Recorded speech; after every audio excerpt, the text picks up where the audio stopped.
All right, good evening, everyone. It's June 25th, 2025, and this is a public meeting of the Portland Committee on Community Engaged Policing, full committee. And I'm going to pass it to our co-chairs to get us started with this meeting. And Odelia is actually here in the room with us tonight. We both just came from City Council. Go ahead, Odelia. All right. Hey, everyone. My name is Odelia Zuckerman. I use she, her pronoun. And I'm one of the co-chairs of the full committee. And so we can just go ahead and introduce ourselves as PCCEP members, and we'll pass it along. So Devontae, if you you're ready, if you wanna go next. Yeah, thanks, Odelia. Devontae Manyweather, one of the co-chairs of the full committee for PCEP. Thank everyone for coming tonight. Pass it off to Kip. Hi there, Kip Silverman, he, him pronouns, co-chair of the Policy and Reform Subcommittee, and I'm working off mobile at the moment. I'll pass it on to Tia. My name is Tia Palafox. My pronouns are she, her, and I'm a co-chair of the Policy and Reform Subcommittee. And I'll pass it on to Conrad. Thank you. I'm Conrad Hewlin, he, him pronouns, and I'm a member of the Policy and Reform Subcommittee. And I'll pass it over to Carrie. Hi, my name is Carrie Driver. I use she, her pronouns, and I'm the co-chair of the Community Engagement Subcommittee. And I'll pass it over to Noelle. Hi, I'm Noelle Cuthair. I am the co-chair of the Community Engagement Subcommittee. I will come on camera here shortly, just finishing up getting home. Thank you. I will pass it along. Well, if someone wants to volunteer to go next. I can go next. My name is Leslie Martinez. I'm a member of the Policy and Reform Subcommittee, and my pronouns are she, hers. And yeah, I'll pass it on to Jorge.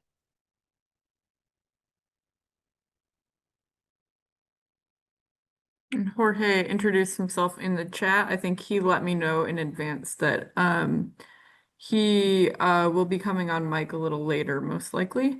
And I also see Viva. Did we hear from you yet? Viva Campo, she, her pronouns, and I'm a member of the Community Engagement Subcommittee.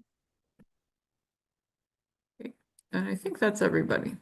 Yeah, so if folks from the city and Independent Monitor wanna come off mute and introduce yourselves, please do so. Greetings all, Antoinette Edwards, Associate Monitor. Thank you. Good evening, everyone. Mary Claire Buckley from the Portland Police Bureau. Hi, everyone. Stephanie Howard, she, her pronouns, from the Public Safety Service area. And hello, everyone. Sherry Koss from BOIC. She, her pronouns. Hi, all. Heidi Brown, she, her pronouns. City Attorney's Office. Sorry, I'm riding my bike, so I'm huffing and puffing. I'll be home in a minute. I feel like that's a first for us, Heidi. I could be wrong, but I don't know if we've had anyone join via bike before. Well, somebody has to do it, huh? Somebody's got to do it. Thank you. And I'm like Dory the most Rubenstein. Portland thing ever. Anyway. Yeah, it really is. Thanks for, yeah, somebody's got to do it. I'm Dory Krubinski, PCEP Program Manager. Elizabeth. Oh, go ahead. Sorry. Oh, well, I'm Lisa Rogers. I use she, her pronouns, and I'm also from the City Attorney's Office. And I'll jump in. Elizabeth Perez. Sorry, my camera's off. I'm still under the weather, but Public Safety Service area. Good to be with you all. Christopher Taft, he, him, from the Mayor's Office. All right. I think I'll jump in here. Amanda McMillan, Portland Police Bureau. All right, thank you. Thank you for coming. Yeah, there's so many city folks here. It's great. So if community members, if you're here, if you want to introduce yourselves in the chat, that would be great. And then we can move on with the slides. Devontae, do you want to read these?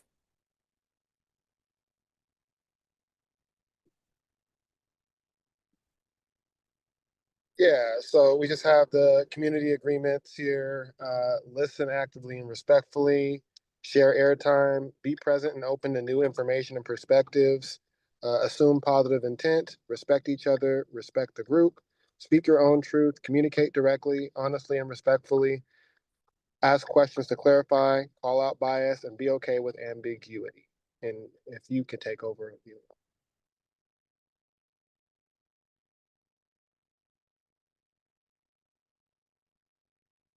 Okay.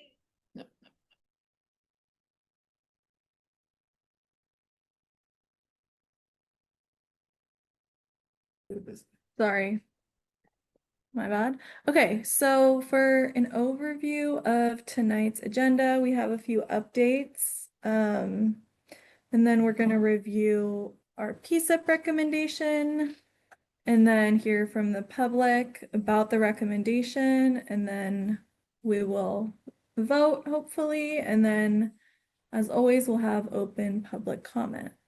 So we can get started with the updates.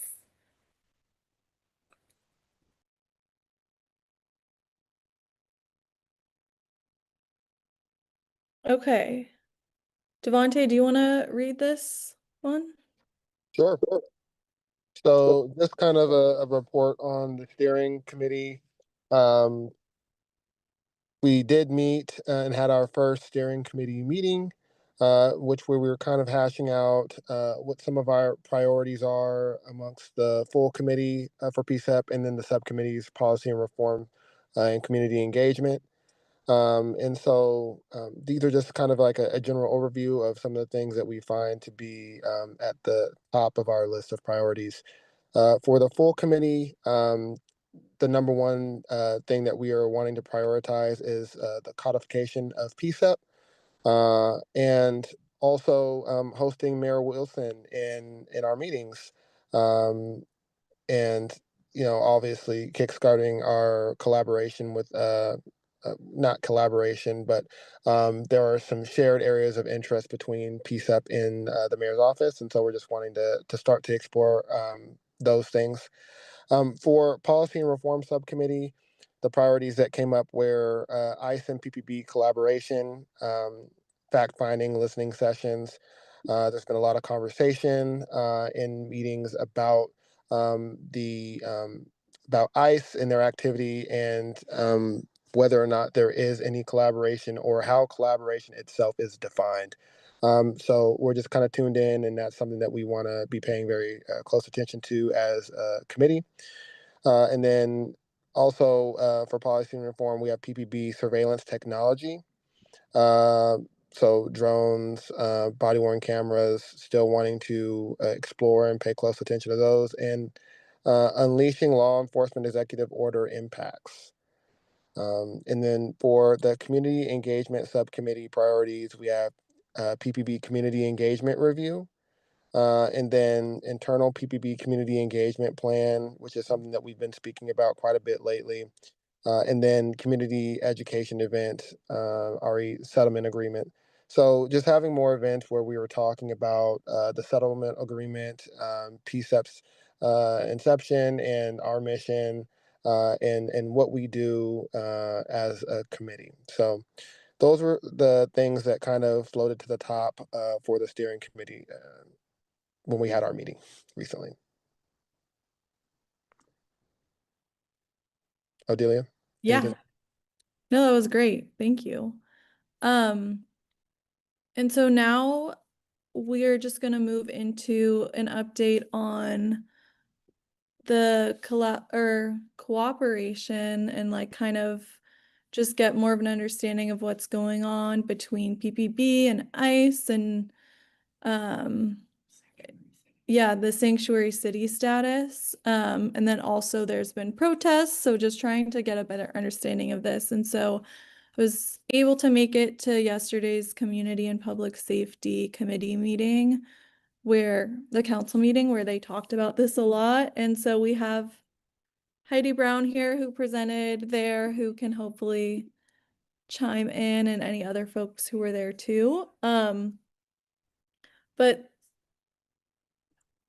yeah, I think some of the big questions we've been hearing and seeing are there's a lot of community confusion around what constitutes cooperation or not with ICE. Whether that means like, and we've also seen Chief Day come have like press conferences, right, and speak about this, whether it's about like clearing a driveway or different things like that. And so I think for PCEP, we've talked about crowd control for a very long time, and this just adds like another level of nuance and questions to it. And so I guess I would love to have Heidi come on and share just some of the things you touched on yesterday, if possible, and then we can get more into things. Yeah, good evening, everyone. Again, Heidi Brown. I'm with the City Attorney's Office, and I use she, her pronouns. Thank you for asking about this. I did present yesterday, and I know I got home and quickly switched onto my whole camera.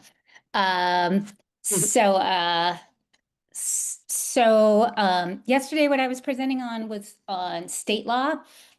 So in Oregon, we have a sanctuary law that that has restrictions, as long as they're compliant with federal law, on interactions between local government and state entities, government entities within the state of Oregon, excluding, of course, the federal government, and immigration officials who are enforcing immigration laws, civil enforcement of immigration laws. And so state law, in the first place, prohibits law enforcement and other public entities. So my job, I wouldn't assist ICE in enforcing civil immigration laws. PBOT, any city entities, including the police bureau, are prohibited from assisting federal immigration enforcement. And there are a couple exceptions under the law, which is if there's a criminal violation and there's a judicial warrant. So in other words, a warrant issued by a judge, not issued by an administrative agency like ICE. So as long as there's a judicial warrant and an investigation into a criminal matter, then PPB can cooperate with ICE on on a immigration enforcement matter. That's the exception that's allowed. And then also public bodies do not ask immigration information generally, so that we don't have that information on hand. And we're prohibited from doing so under state law. And sorry, I'm still a little, my dog's jumping up at me. I'm still breathing a little hard, so I apologize. That law also prohibits us from gathering data, immigration information, except in very limited circumstances when it's necessary for us to provide a benefit or service to the requester, so to an immigrant. And then city policy was adopted in 2017. Oh, and one other thing that I think is interesting for folks to know, Oregon has been a sanctuary state since 1987. I think I've heard that we maybe we're one of the first states, if not the first state, to adopt a sanctuary law. And then Portland adopted our city policy as a sanctuary city in 2017. And sort of reinforcing that the information in state law that we will not work with ICE to enforce, federal immigration law, and that PPB will not work with ICE to enforce federal immigration law. And it directed them to adopt their policy, which was up on the screen a little while ago. It's Directive 810. And I would encourage all of you to look at that directive and see what's in there, because I think it's really a great statement as far as the lack of engagement between PPB and immigration officials. So thank you. Yeah, thanks for putting that back up there. I think it's a great thing to see. So where PPB will show up is to enforce the law just like they will for anybody else. So if a person were to call because they were getting assaulted, PPB would show up, whether it's a federal immigration enforcement officer or whether it's me or you. Similarly, if a building was getting set on fire, whether it's mine or yours or ICE facility, then again, PPB would show up. So when there's a violation of criminal law going on in the moment, then PPB will show up. The only other thing that I thought I would, if you get a chance to watch the Community and Public Safety Committee meeting from yesterday, I would encourage you to do so. There was a lot of good information there. But one of the things that Councilor Murillo talked about was about who you might want to show up to protests when there's some violence going on, and her interest in just expressing. And she couched it in her own experience with PPB in 2020, which she doesn't say anything very fondly about, just to be clear. And I see Andre Miller's here from her chief of staff, but she did say that, the things that we're seeing the federal government do, like in Los Angeles, a lot of those things are things that PPB, it prohibits either by their policy or it's prohibited by state law. For example, PPB, by their own policy, they do not use the rubber bullet distraction devices. There's been injuries in Los Angeles from people getting hit by those. Flashbangs are another things that Portland Police Bureau doesn't use in protest events. And as you probably all know, state law talks about when tear gas can be used during protests and limits it to life safety events. So that's now the federal government isn't restricted in the same way. So we can't prohibit their use of those items. If somebody feels that it's a use of excessive force in violation of the Constitution and their constitutional rights, they could bring their own claim against the federal government. But the city can't prohibit and enforce state law around use of tear gas and rubber bullet distraction devices, et cetera, against the federal government. So I think again, I would encourage people to watch the council proceeding from yesterday. I think at the committee meeting, I think it was really informative and there was a lot of information there. And I know it's a very complex topic and you have a lot to get through tonight, so I'll stop there, but happy to answer questions if you have any. Yeah, thank you so much. I think we only have until like 6:30. So we're unfortunately. But I think hopefully this will be a full PCCEP meeting soon. I see Kip, you have your hand up, but really quickly I want to hand it off to someone at PPB to just share maybe what you view as like the distinction between cooperation and communication, and also if you could share what resources PPB is expending on behalf of like protests against ICE. Specifically, I'm thinking about like the plane and crowd control and RRT and overtime and those things.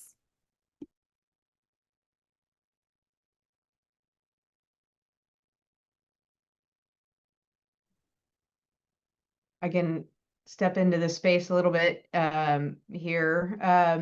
I don't have the current numbers in front of me for purposes of this meeting. It's certainly something, if everybody wants a more detailed breakdown, we can work toward having and preparing that information in addition to 2 weeks of involvement or monitoring or response, and that's varied night to night. Again, I don't have nightly breakdown to illuminate every piece of that night over night, so we can work to acquire all the information. That was kind of a big multi-phased, I think, question. But certainly if you're looking for more detail on that, if that's something everybody wants to hear about, we can work to put those numbers together. But I can't tell you that off the top of my head right now.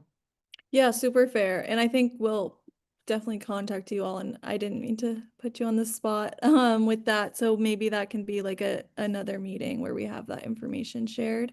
But and I know Chief Day got to this yesterday a bit, but for folks who weren't there, I don't know if you'd be able to explain like PPB's view of the communication versus like cooperation and PPB's role and what's happening. Sure. I don't know exactly which section of yesterday's meeting he covered that in my review of that meeting, which I didn't watch in real time. I don't recall specifically. From my perspective, when we're, monitoring these events, it's really about, overall safety and service to the entire city and the area. And so one of the pieces we do when it comes to communication is our liaison officers that go out and try to get in communication with crowds. So that's one piece of the communication. It's not just one direction. It's not just if we're talking about communication with federal partners. We do that in a myriad of ways, in a myriad of different scenarios and situations all across the Bureau all the time, because that communication piece is really important, so that we have an understanding of what's going on in cases or in situations like this with crowd control. And so, specifically, I don't, have, I guess I don't, it's kind of it's broad. So I'm trying to like figure out what are you looking for around, where do we draw the line? I think we refer to policy and procedure regularly, law, of course, that's all guided by law, around what we're able to do physically. But sharing information, as Heidi was saying, that's not something we do as it relates to immigration or immigration enforcement. So that's a clear no for us. We have very established rules around that. But communication to understand what's happening, and make sure that federal partners understand what's happening from our perspective as we're monitoring the events, are also an important element, so that things are not escalated. We're always trying to de-escalate as we get information or share information. So if there's something specific or a specific event, I can certainly dig into that.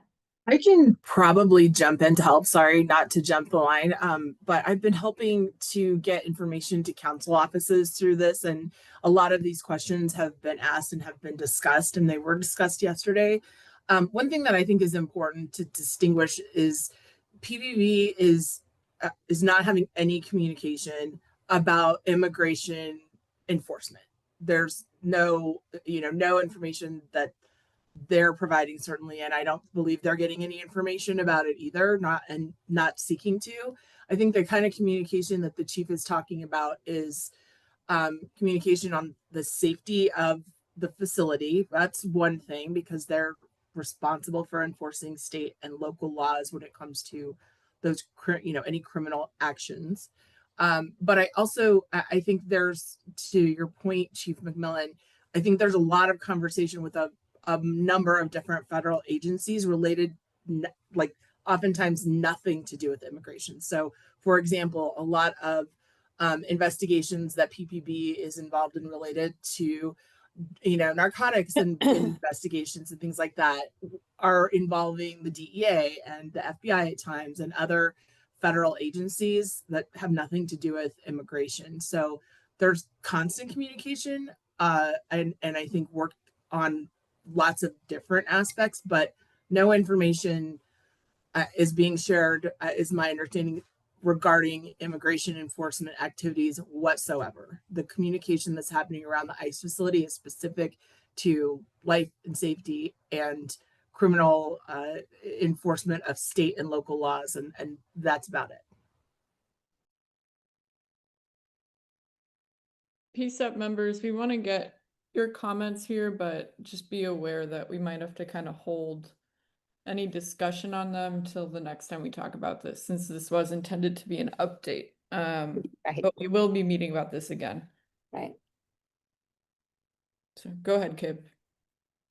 Yeah, thank you. And I'll make it brief because I did want to raise this up so that maybe some research can be done between now and when we do have time to dive into it. But Heidi, I appreciate your comments and have not had a chance to look at the committee meeting yet. But one of the things that I'd like to understand better, and maybe we need to go to the state level, but when DHS or ICE do deploy crowd control methods like rubber bullets and tear gas, which I understand from people down there was pretty widely used. How the jurisdiction, I know that they can use it, but when they're shooting out towards apartment buildings, is there a dividing line between where they are able to use these types of munitions and where they're not? Or is that, I don't know there's an easy answer to that, but it's very concerning, the video that was shared with me. Thanks, Kip. Yeah, it is a pretty complex legal issue that I don't know that I can answer tonight. Sure. So I'm sorry for that. Federal preemption and that issue is quite complex. So we would be getting into that, and I'd honestly have to do some legal research on how Yeah. it could apply and where, like how, is there a point at which they're violating state rights? Generally, those things are challenged in court. So that's why I was Right. saying if somebody felt there was an excessive use of force, or if at some point the city felt there was a violation of the state's rights in controlling what happens within its state, then the city could bring a challenge against them. But we do have, one of the things I mentioned yesterday is we do have 2 lawsuits going on right now against the federal government, not related to the ICE facility, but related to our sanctuary city status and the federal government's threat of withholding grants from the city because of our sanctuary status. So we do have some 2 lawsuits going on right now, which we've been successful in so far, and we've gotten preliminary injunctions in both of those against the federal government.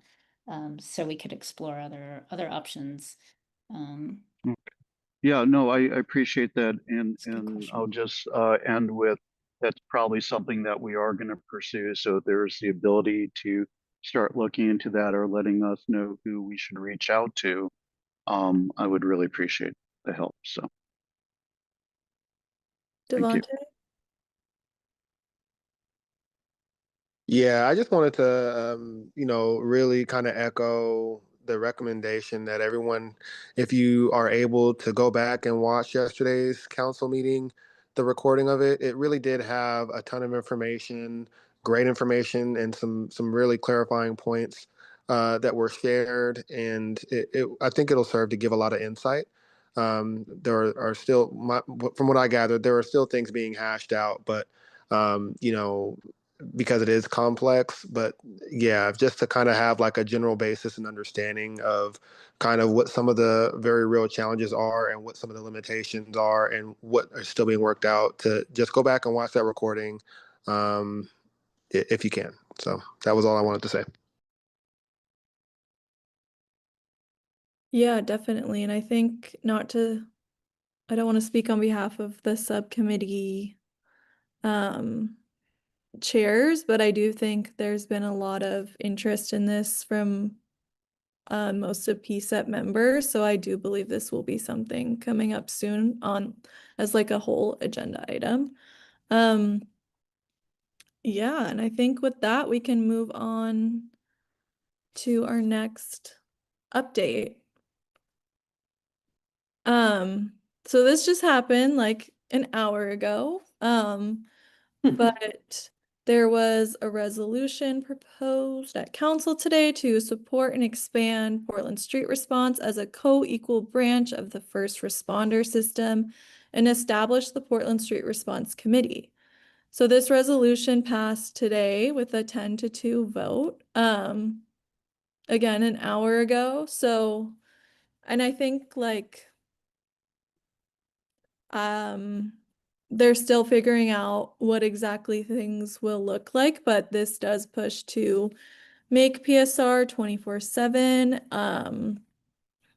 And yeah, I don't know if someone can, maybe Stephanie, you can explain the resolution way better than I can.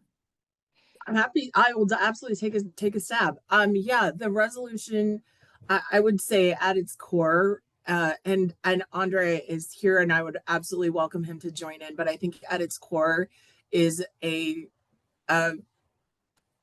expression and direction from City Council and a commitment to PSR maintaining its mission and continuing to grow, continuing to expand, and working to incorporate community voice into that and ensure that it is, has its rightful spot across in the public safety service area as an important and integral branch of public safety. So a lot that's a really it's a really detailed resolution, has a lot and documents the history of PSR really well. So yeah, that was today, and I know the team at PSR just is feeling very appreciated and welcomed and supported by community and by council with the intent of everything that they put into that. So appreciate it. Yeah, thank you. Andre, I don't know if you have anything you wanted to add to that as well about the resolution.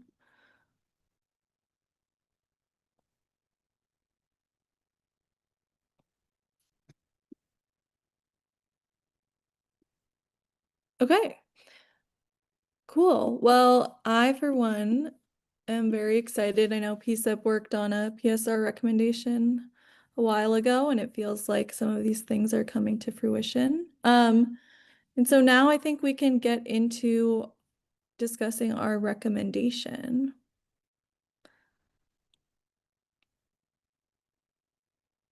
So, for those of you who weren't at our settlement and policy meeting,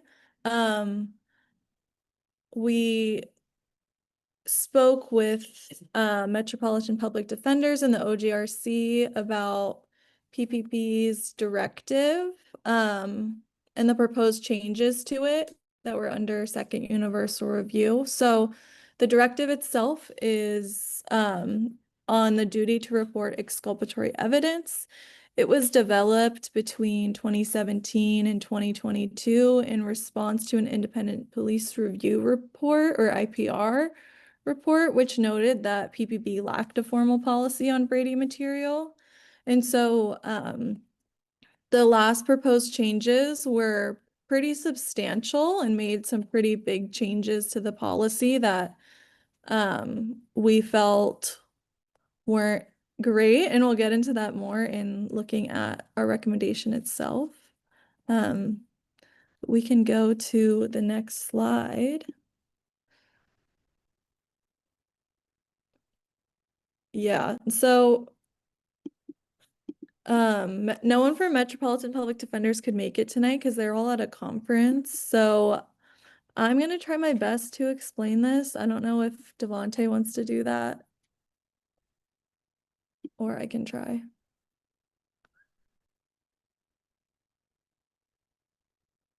I don't know if one of either someone from PPB or the DA office would. I think Dory can do it, or I'll try. I could certainly support. I mean, essentially so these are slides taken from the presentation that we received from Metropolitan Public Defenders in our last meeting.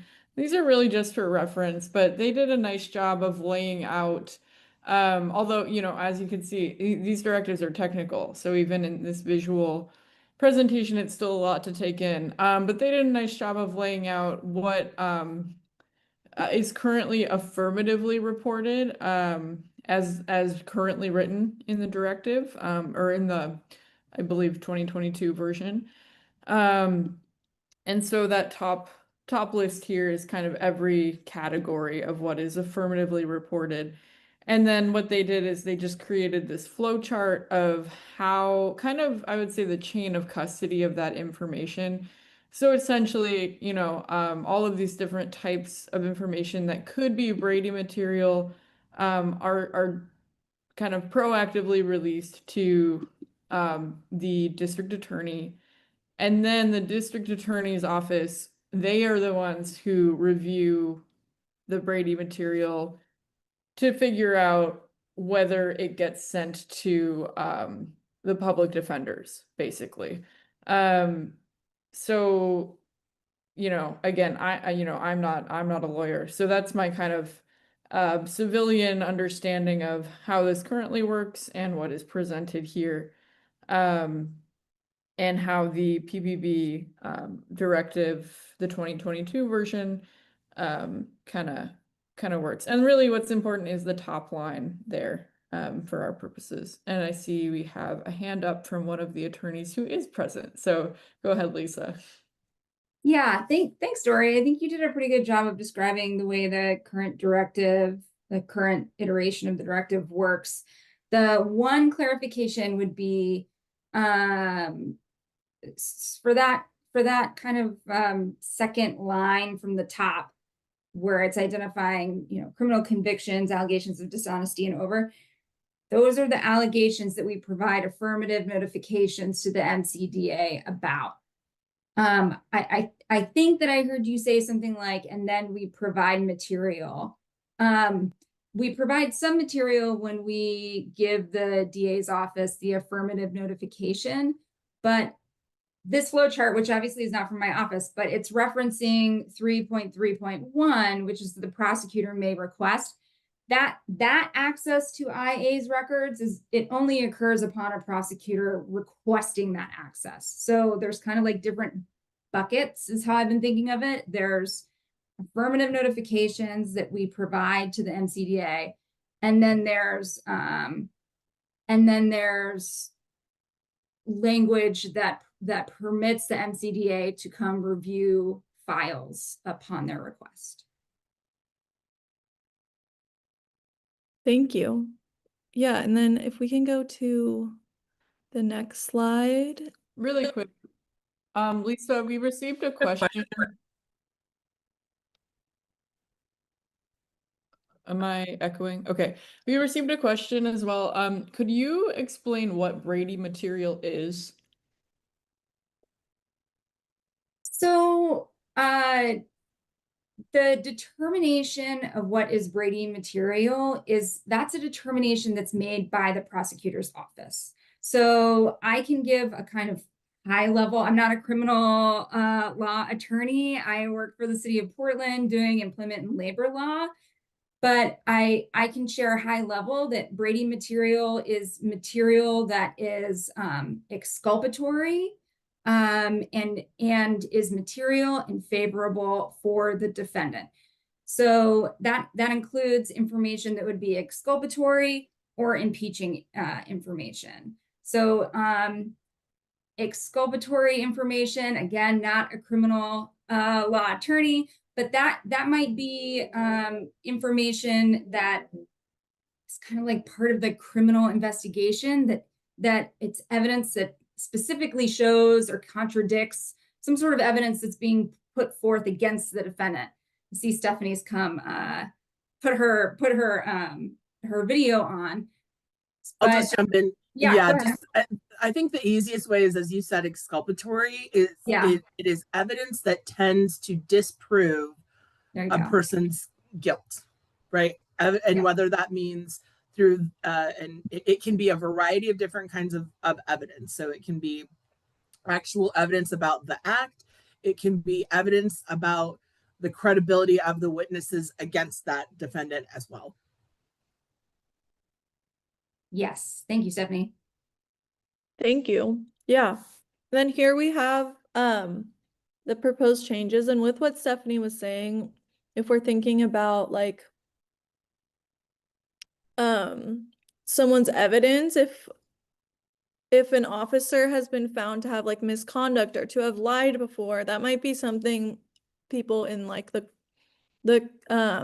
case need to know, right? Or if there's use of force and the case is about like someone pushing an officer, but this officer has a lot of use of force in their past, right? Things like that are really important to know. And so we see a really big change in what in this proposed change in what will be sent over to the DA's office. And so not only is there like no longer erring on the side of disclosure, so why not give more information? The DA won't put it anywhere, right? It's their job to remain confidential. Just to make sure that the defense has all the information they need. And then also if we see it was allegations of bias, evidence mishandling, and excessive force are no longer included here. And so we find that to be like a really problematic aspect of this as well. And again, this is from Metropolitan Public Defender's kind of flow chart explanation and really helps to understand what like those specific changes are. And I know like this is super technical and confusing too, especially since we are not lawyers. And so because of this, we thought it would be important to like supplement our recommendation with the help of lawyers. So we'll be getting to that in a second. And I can put the two charts in the chat so people just like have access to them, if that's helpful. Go ahead, Lisa. Thank you. And I don't know if this is, if it's appropriate for me to chime in at this point. But since you called on me, I'm going to go ahead and do it.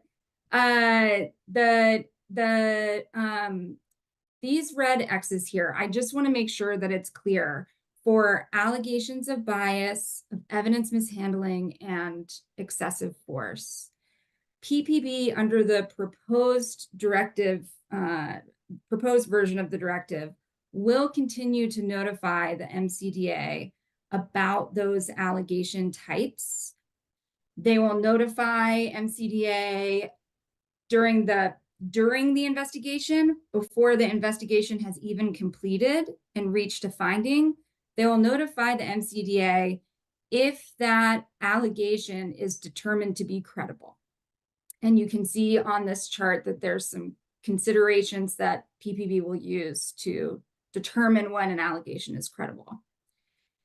Then for any allegation that they have notified PPB is credible, they will that they've notified MCDA is credible.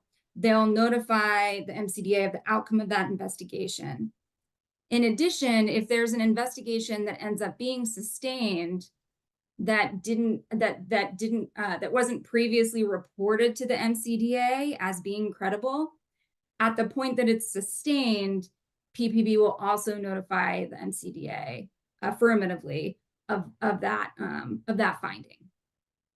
So it's a little bit more detailed potentially than might be immediately apparent from the flowchart. So I just wanted to chime in and clarify that. Yeah, thanks for making that distinction. Yeah, and I think like that credibility is also like a very important part of that because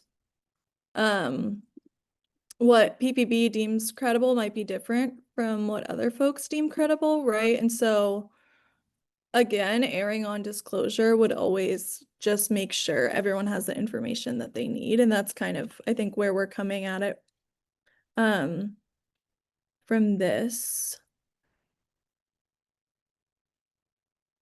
So can we go to the next slide? So this is, again, is like super confusing. And we wanted to make sure like we could do our best to make a recommendation to the mayor and to the chief of police.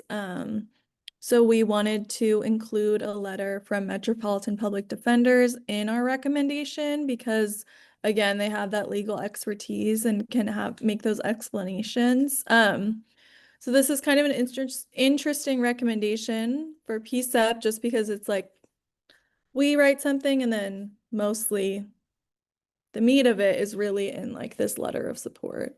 I would say, I don't know how we want to go about this. Should we read the whole thing? What do folks think? Yeah. Yeah. Yeah, I think so. I think just for record. Yeah, definitely. Okay. Can we share it? Okay, cool. Yo, one of your members put a really good question in the chat.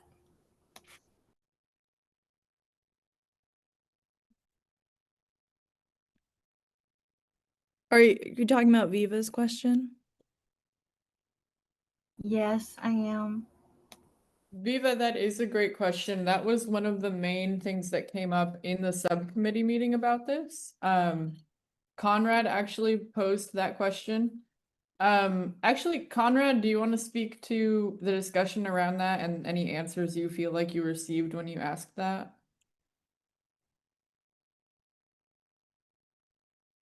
I mean, I think the central question was whether or not this was even necessary. Sorry. And I think the answer was unsatisfactory and unjustified, if I can be short and frank. And so that's kind of in a nutshell my opinion of it. I don't want to take away from other people's interpretations of how that went.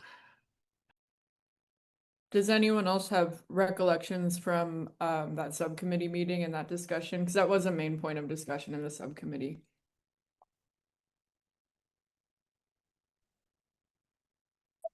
Yeah, Kip.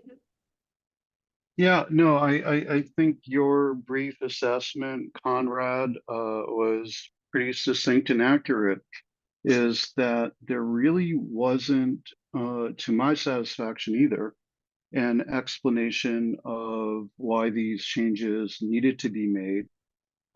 There was some discussion, and I don't want to speak on behalf of the Public Defenders Association office, but there was even some questions about whether the earlier version of this, the one that's looking to be changed, was being fully applied to begin with. And that the problem that was related to us that was trying to be solved is potentially some aspect of police officers' work history being unduly exposed or something. And I think there was a pretty spirited conversation around how that doesn't currently happen, and that a work history or other information that might be uncovered about this already has a process for protecting that officer, and that again, this doesn't address any known issue.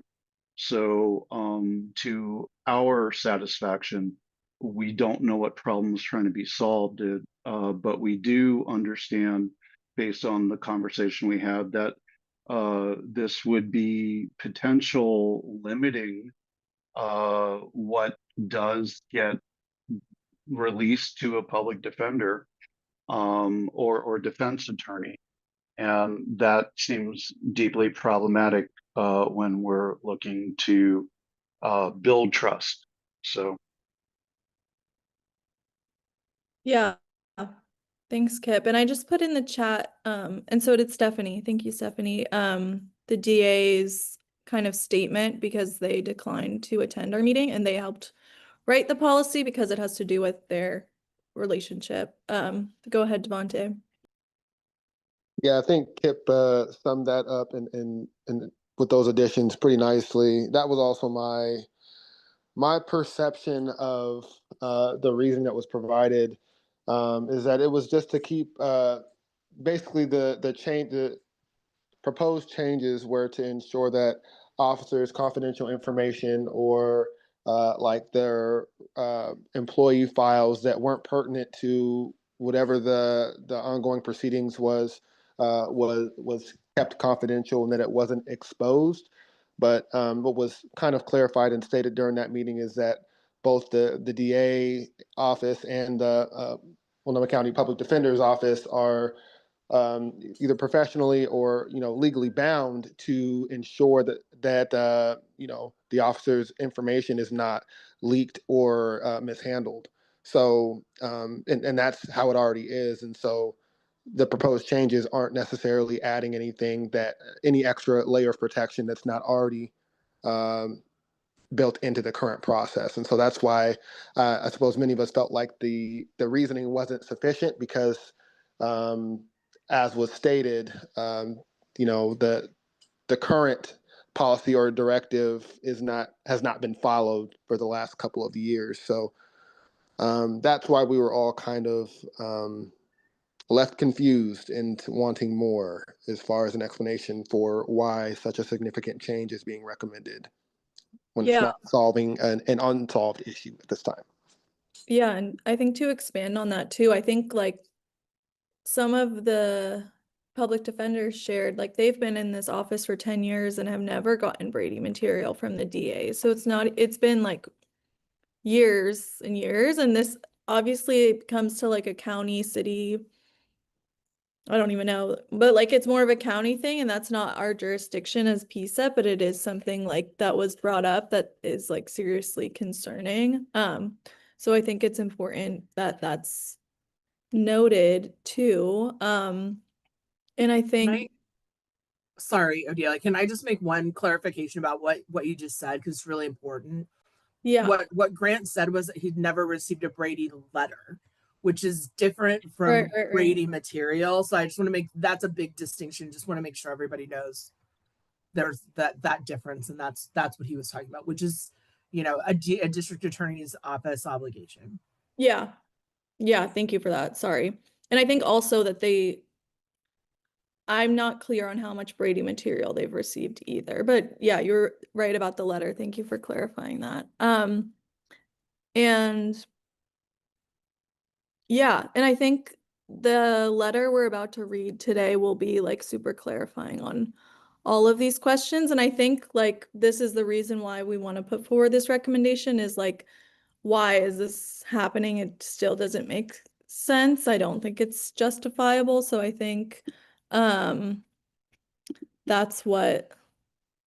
Oh, and Barb, to answer your question, in our last meeting, they shared that an example from Washington County, the DA sent a letter to a defense attorney saying like, hey, this has to do with your case. This officer, we found this and this about this officer and it's relevant to your case. So it would be sharing that Brady material essentially, I think. No. It's a little bit different because that's what Okay. a Brady letter is. The Brady letter is a letter saying, hey, lawyer, there's a witness in your case that's a police officer, and we have information that might be considered Brady material and want to make that available to you. But I want to be clear that discovery, like just Brady material is produced all the time. Discovery in a criminal case includes Brady material. So I want to be really sure that we're not saying nobody's getting Brady material. There's lots of evidence that falls within that umbrella of Brady material that is produced every day in discovery. So when we're talking about what we're talking about with a Brady letter is that notification about a really specific subset of information that's not just automatically part of their discovery that's produced. Yeah, thanks for that clarification, Stephanie. I think, yeah, that's certainly my recollection of they were describing concerns around the letters, and I do remember also discussion about essentially this perception from Metropolitan Public Defenders that by no means is there this kind of free flowing like waterfall of information coming from PPB as a result of this directive. And in fact, they had some frustrations feeling like they may not be getting all of the Brady material that they feel that the directive outlines, but not by any means that they're not getting no Brady material. Nobody made that claim. But that there was some perception that they maybe weren't getting everything that is currently specified in the directive. And so in tandem with that, there was frustration around this sort of response of with the proposed changes to the directive, where now internally PPB is kind of limiting the amount of information they're proactively committing to sharing with the DA. That was my recollection of some of the high points of the discussion, to kind of summarize some of what I'm hearing.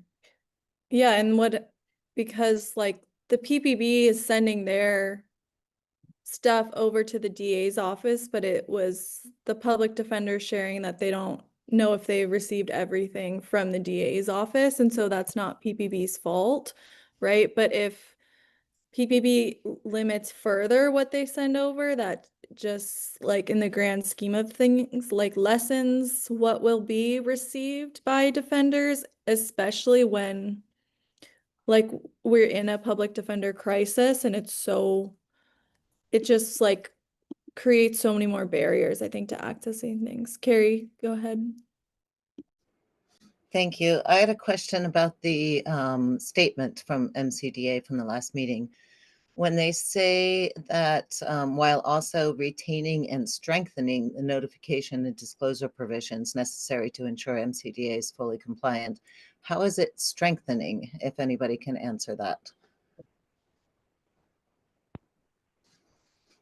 Yeah, I'd say it's not, but I think that was one of the points that they made, that it would be great if that was something that could happen, but the status quo would be greatly impacted if the new directive changes were put into place. And they did make a point of saying that they felt there was even more that could be done. So I haven't had a chance to review the latest letter, so that might be misstated, possibly. Yeah, I mean, if they're decreasing the scope of what they're reporting, and if that means an increase in volume, then Oh, that would right. be interesting. But I don't see how decreasing scope would strengthen the notification and disclosure provisions. It would not. Yes. Okay. If that's the point that we're making, it absolutely does not. Yeah. If anybody from the city could answer, sorry, Kip, I didn't mean to cut you off. Yeah, no. I was going to say that was one of the things we were trying to figure out.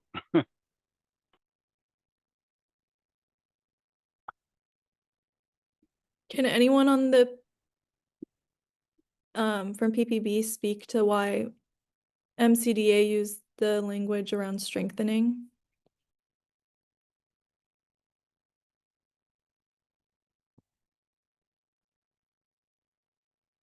Apologies for the delayed joining.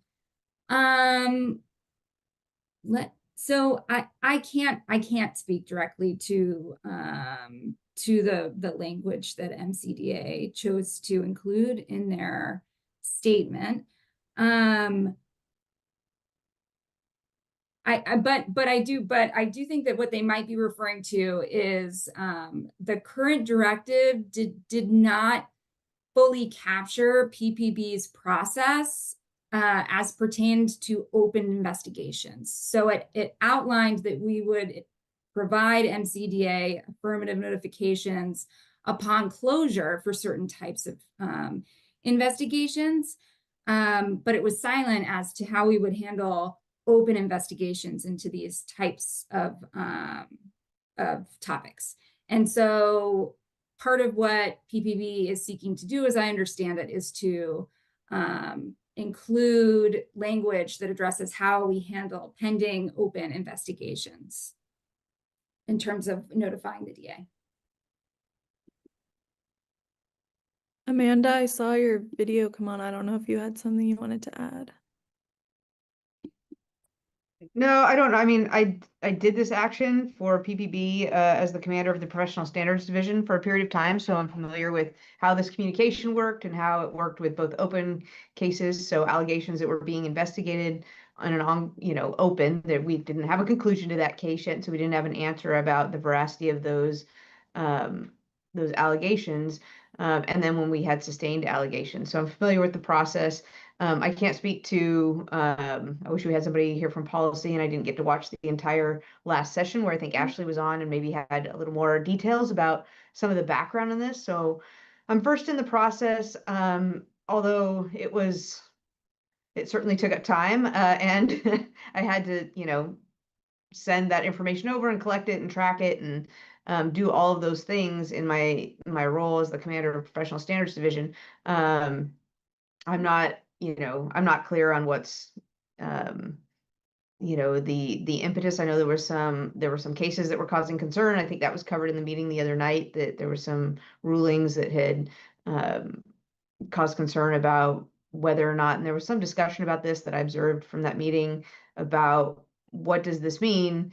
Where's the line start or stop? Are we releasing an entire personnel file, or are we not? And so I think that's some of the impetus behind trying to clarify how we communicate as a police bureau, because that's obviously what we're talking about, as much as we, may have thoughts or feelings about what the DA's office does. At the same time, we don't run that, but how we communicate with the DA's office and what we share and when we share it is important. And we're sharing, in my experience, I was always sharing early in the process and often. So that was, and then ultimately, as we've sort of discussed, I think in a couple different meetings here, it's up to the DA's office to make the ultimate determination about what gets shared during discovery and make the call as attorneys about what is exculpatory and what is not. And so, yeah, I can't speak, on the sort of the process that got us here. I'm not clear on that, but I can certainly talk about how we've done it and how I did it for a while in that role. Thank you. Yeah, and I think our previous conversation kind of did answer that question from PPB's perspective too. So thank you. Viva?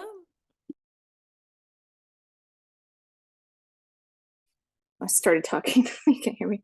I asked a question in the chat, and Dory just responded to that. So that's helping with part of it. So it sounds like I am understanding correct that it's this focus on substantiated allegations that is now what that language is kind of focusing on, and removing, I guess, the inclusion, or proposing to remove the inclusion of unsubstantiated allegations. I hear that concern about that piece. So 2 questions related to that. On the slide that was provided, it showed like 3 X's through some of those items, but there are 5 total. Was there any reason given to why those 3 specifically, not the other 2? Like, that's an interesting discrepancy that must have a reason behind it, or some kind of thought process. So I'm curious about that, and if any was provided in terms of those focuses. And then if there was any point to what Dory put in, like her comment in the last kind of was a question, was what about the complaints that have not resulted in discipline? Would those get reported? So those are my 2 pieces. Why the 3 specifically focused items? And then was there any kind of resolution provided to that question around things in process?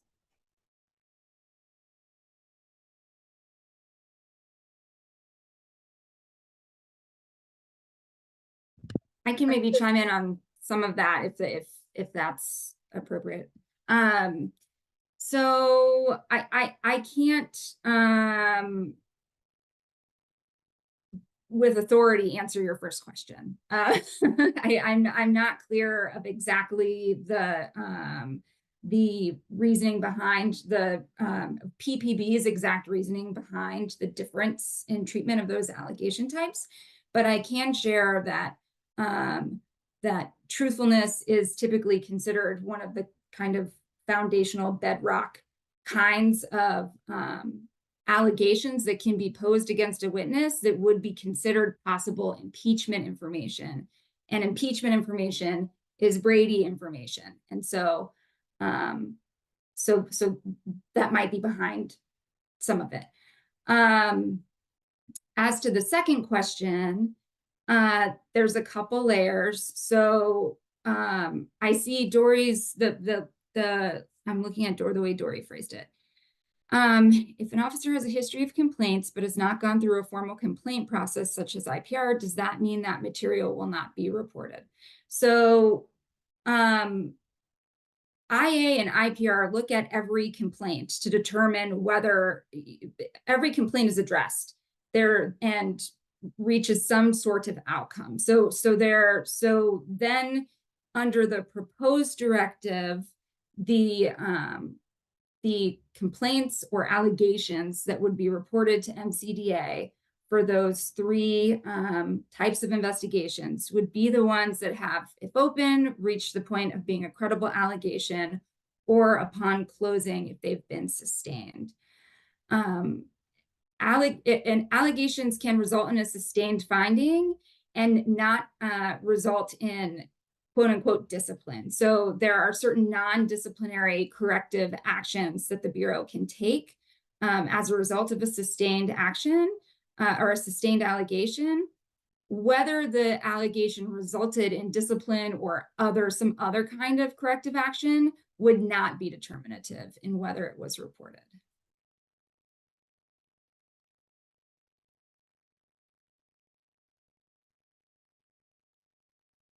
But it is accurate to say that the standards by which the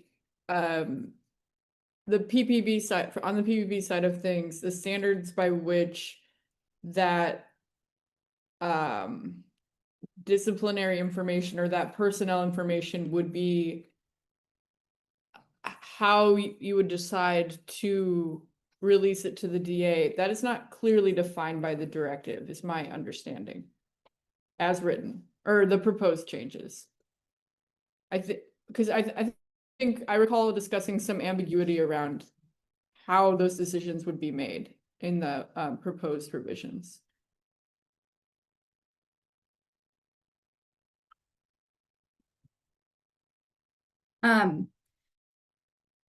So I also watched the meeting. I can't recall exactly which conversation, you might be referring to. But what I can offer right now is that under the proposed directive, that kind of what I already said, that the notice would be dependent on the credibility determination, and there are factors listed in there for how to make that determination, and then upon substantiated finding.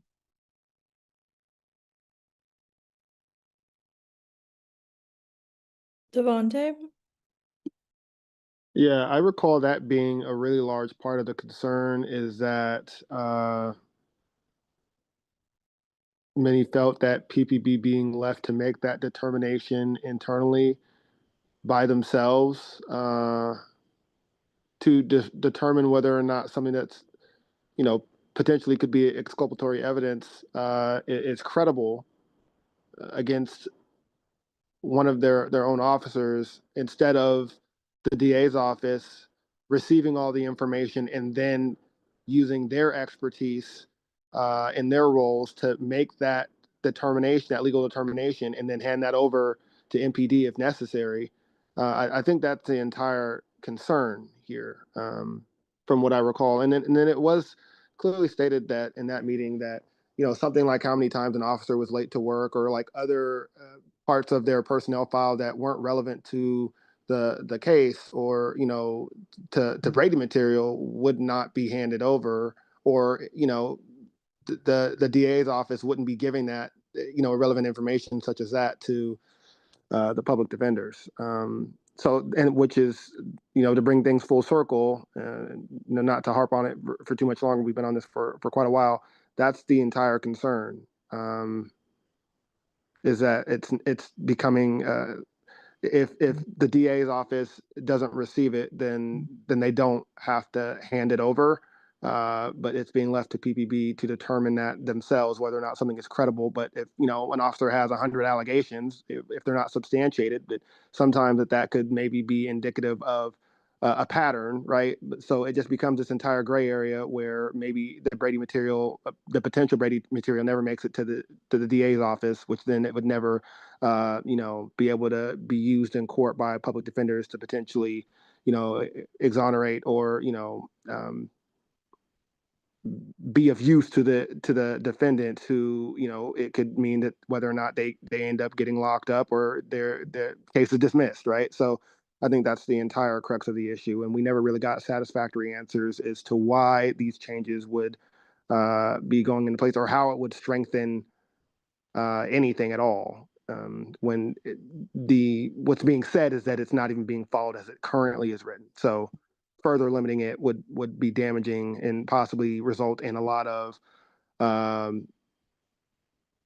the term that was used was like appeals, right? Therefore, costing the city even more money if, you know, defendants didn't feel like they got a fair shake, and all the pertinent information was actually able to be used. Then, you know, people are not going to be able to be satisfied with the outcome, resulting in more appeals for the city. So I think that was really what it was.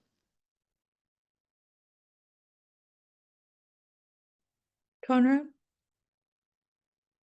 Thank you. And Devontae, you said everything I wanted to say, so well done. I'll keep this really short.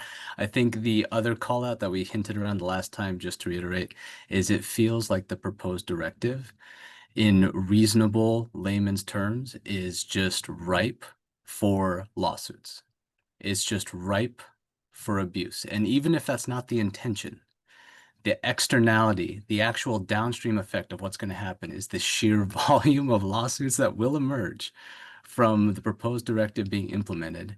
It gives great pause, and quite frankly, and this is not directed towards anyone here, I'm just speaking generally, is unacceptable. Thank you. Kip?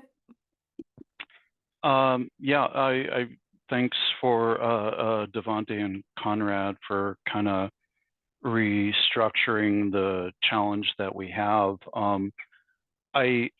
All of these are great questions. We don't necessarily have all the right people here to answer them, but we also went through some of these loops of discussion in the policy and reform meeting also. So I would recommend people rewatch that or watch that for the first time.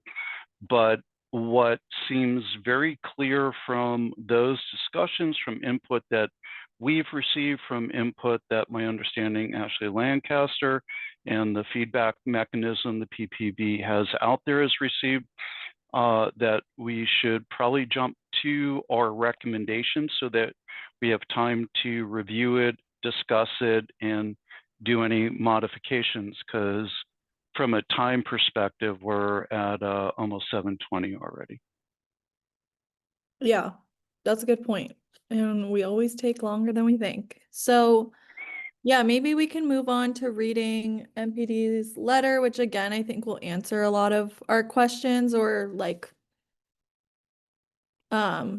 say there isn't a good answer to them, and therefore we shouldn't make these proposed changes. So I think we can read through this all together and for the record, and then just again to clarify, we wrote a really short, tried to make it really short recommendation, essentially just like saying our general ideas and that PBB should reject this, and that we're co-signing this letter with MPD, basically to like pair them together, but to have their legal expertise be a part of it.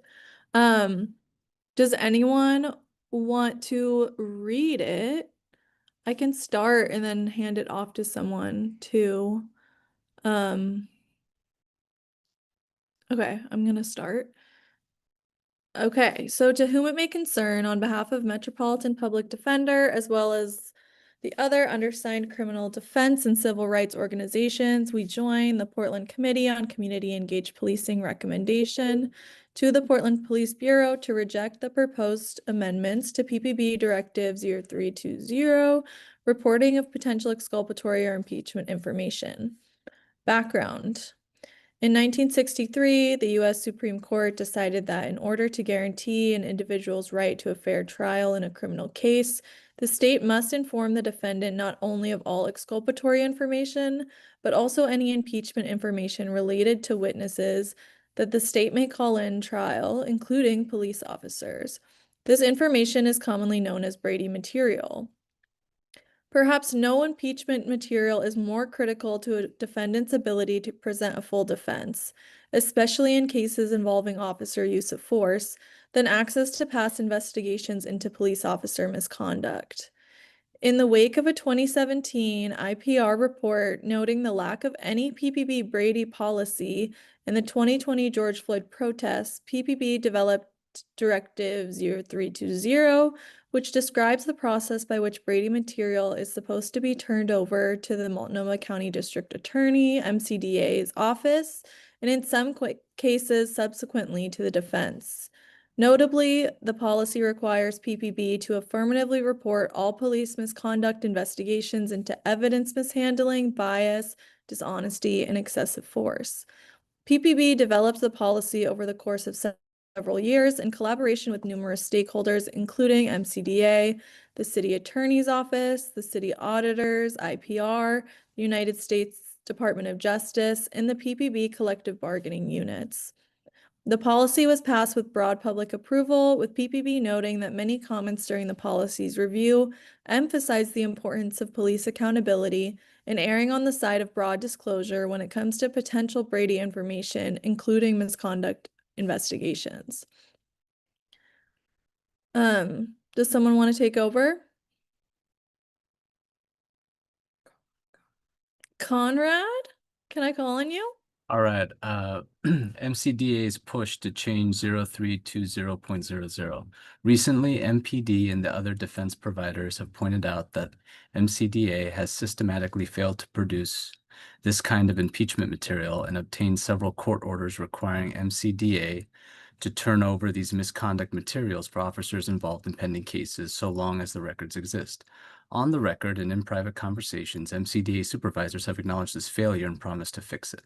Remarkably, rather than work with PPB and the defense bar to ensure these kinds of investigations are turned over in a timely and thorough manner, MPD learned that MCDA has pushed the city attorney's office and PPB to amend Directive 0320.00 and make it more restrictive, resulting in less potential Brady information being sent to MCDA and therefore to defense counsel. The proposed changes are riddled with language that needlessly limits either what can be disclosed or how it can be shared with the prosecution. The changes to Section 3.1.1 serve as a clear example. The existing rule requires that PPB affirmatively disclose to MCDA all investigations into the aforementioned four categories: evidence mishandling, bias, dishonesty, and excessive force. The revised rule limits this disclosure to the far narrower category of untruthfulness and otherwise only requires disclosure of investigations involving credible allegations, which is both vaguely and narrowly defined. The policy eliminates the requirement that PPB turn over misconduct investigations of any kind to MCDA upon request. The revisions even go so far as to explicitly remove the requirement that the Bureau err on the side of disclosure. Turn it back. You want to keep going? Refuting the justifications given for revising 0320.00. PPB and the City of Portland have offered several justifications for the new revisions since they were proposed. Below is the analysis of and responses to those justifications. Claim: the revisions were intended to simplify the directive. Despite claims from the City Attorney's Office that the revisions to the directive were intended to simplify the policy, the changes actually complicate the process by adding additional layers of review based on new, vague, and unenforceable standards. Under the existing directive, PPB was required to turn over all investigations relating to dishonesty, bias, evidence mishandling, and excessive force, regardless of the outcome of the investigation. That standard requires very little internal analysis, and the determination of whether an allegation constitutes Brady evidence should be left up to the courts and the district attorney. However, the proposed revisions to the directive require a new convoluted internal review process to determine whether allegations of bias, evidence mishandling, or excessive force are credible, and only those deemed by PPB to be credible are provided to MCDA. This unnecessary and untransparent additional step not only creates an internal filter of those records by PPB, it also adds significant administrative work for the Bureau. The added complexity of the revisions is evident even to those who are not well versed in the law. Simply comparing the current policy to the red line version illustrates how the proposed revisions complicate the process rather than simplifying it. Claim: the revisions are necessary to protect the privacy of police officers. Both the City Attorney's Office and the MCDA have publicly stated that the proposed revisions are necessary to protect the privacy of police officers. In lieu of attending the public PCCEP meeting regarding the proposed revisions to the directive, MCDA released a statement which read, in part, "We think PPB has found a good balance to protect the privacy rights of union workers, while also retaining and strengthening the notification and disclosure provisions necessary to ensure MCDA is fully compliant with its constitutional and statutory discovery obligations." Representatives of the City Attorney's Office echoed these sentiments at the PCCEP meeting. However, it is simply false to claim that these changes strengthen the notification disclosure provisions, as they do the exact opposite. Not only do they weaken notification and disclosure, they also remove MCDA's ability to review files to investigate possible Brady materials or to assess the validity of PPB's credibility findings. Furthermore, the existing directive and court procedures already provide significant privacy protections for police officers. The Portland Police Association, which represents the interest of line officers, helped develop the current policy. Several safeguards ensure information is shared no further than what the law requires. First, confidentiality agreements and the Oregon rules of professional conduct bar prosecutors from sharing what they learn in police files. Second, only certain prosecutors can review at certain times under the supervision of police personnel. Next, even if the files make their way to the court, judges play a critical gatekeeping function. The judge reviews in camera and decides what is disclosed to the defense attorney. Materials are disclosed to the defense attorney under strict protective orders that prevent copying and distribution of any information. Finally, an entirely separate judge decides what comes before the jury in a public trial. Judges employ Oregon's evidence rules to shield officers from needless and irrelevant sharing of information in these files. Recent updates. Just days before this letter was authored, on June 18, 2025, the Oregon Court of Appeals issues decision in State v. Bracken, 341 OR App 318, 2025, in which it reviewed a trial court's failure to release the same materials at issue with Directive 0320.00. Judge Hellman, writing for a unanimous panel, specified the scope of materials that should be turned over to the defense. The trial judge should have disclosed, quote, "the complete disciplinary file of the relevant officer," and, quote, "specifically any and all complaints, whether or not investigated, whether or not dismissed, and whether or not any adverse findings were made." Bracken at 3:30. The judge went on to make clear that concerns around privileged and confidential personnel records must remain secondary to a defendant's right to a fair trial. Quote, "A defendant's right to material, exculpatory, and impeaching evidence is guaranteed regardless of whether such evidence is privileged." Bracken at FN 5. Conclusion: the city has yet to provide a credible justification for revising Directive 0320.00. It appears MCDA requested the change in order to dramatically reduce the amount of information it receives regarding allegations of police misconduct, effectively burying its head in the sand. Allowing the proposed changes of Directive 0320.00 to take effect would present a dramatic step back in the state's ability to both lawfully prosecute criminal cases and afford criminal defendants their right to receive a fair trial. Sincerely, undersigned. Thank you, Conrad. That was awesome. And this is signed by Metropolitan Public Defenders, Multnomah Defenders, the administrator at the Portland Defense Consortium, the director of the Civil Rights Project at the Oregon Justice Resource Center, and the executive director of the Oregon Criminal Defense Lawyers Association.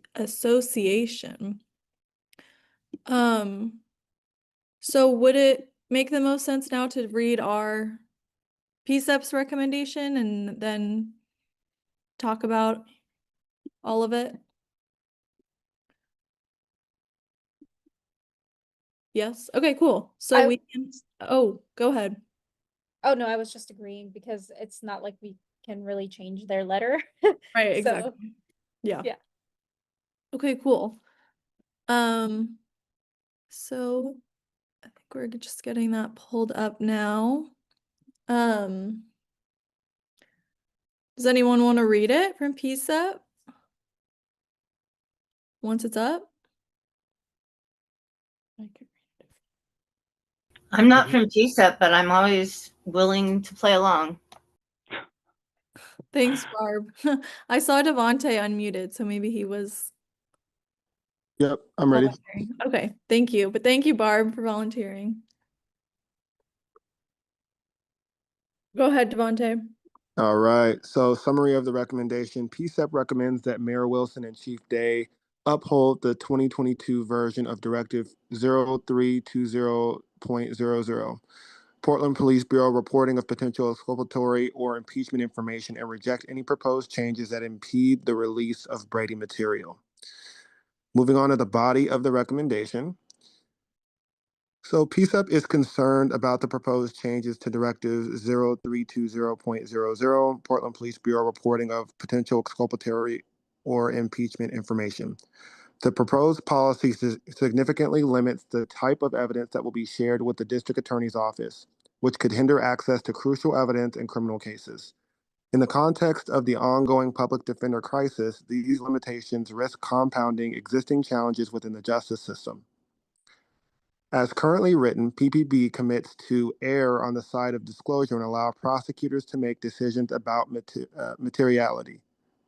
The proactive policy means that the district attorney's office receives all possible Brady material for a case, and therefore any failure to turn over evidence is the fault of the DA's office, rather than PPB.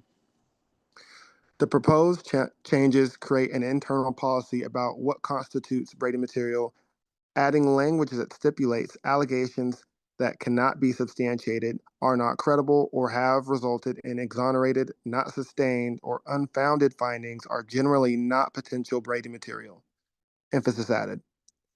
This change would put the PPB in the difficult position of determining what information in an officer's file is relevant to a criminal case, and creates unnecessary chokehold of information that could have negative legal consequences for both city and the people of crime, the people accused of crimes.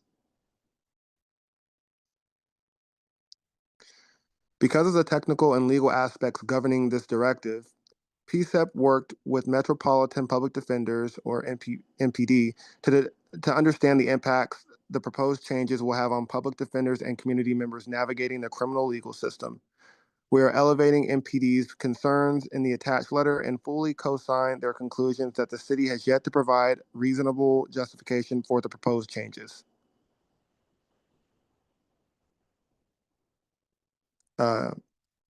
Maybe just read the red one. Sure. PCEP reached out to Multnomah County District Attorney's Office on multiple occasions and extended a meeting invitation to discuss this issue, but they declined to respond. Skipping over the blue. Beyond these concerns shared by legal experts, PCEP has also heard from numerous community members who are concerned with the proposed changes. Ashley Lancaster shared that in the feedback PPB received on the directive review, it is abundantly clear that there is overwhelming opposition to this policy. We are aligned with the concerns and issues raised by over 250 Portlanders that this directive will create further barriers for those facing criminal trials with officers involved. We thank Mayor Wilson and Chief Day for taking seriously the concerns shared by MPD and community members. We strongly recommend that you direct the PPB policy team to preserve the original directive to ensure that the city upholds the highest standard of transparency as it pertains to the proactive release of Brady material. Awesome. Thank you. So I guess before doing like wordsmithing, PCEP members, like any high level questions, concerns, anything? Yeah, Viva. Oh, Oh, what? oh, What? nothing. I just saw you went away, but you're right there. So, Oh, okay. I was about to speak and I was like, oh, maybe I should. oh, sorry, and now I lost my train of thought. Oh, is there any reason, I'm not trying to like backtrack us at all or anything, but a recommendation that is being proposed is to uphold the previous one and say no to this new one. Would there be any benefit? I'm not promoting this, I'm just like genuinely, this is coming into my head. Would there be any reason to propose that they provide the justification rather than saying no to the new policy? Like say, like the concern is like, it doesn't make sense. We don't have enough information to even fully understand what they're saying this will improve. Like, would that be a recommendation or no? Does that not make sense? I think that they did provide their justification. We just don't find it to be enough, or like I don't find that it really makes sense or justifies what they're doing. So I think that's like they had an explanation for doing it. They weren't just like, oh, we don't know, but I just like even if they have a justification, it still seems like a bad policy change. So maybe we shouldn't have our language mention that. I don't know. Kind of just going off of the letter that the MPD helped us, put together. The reasoning that was presented was,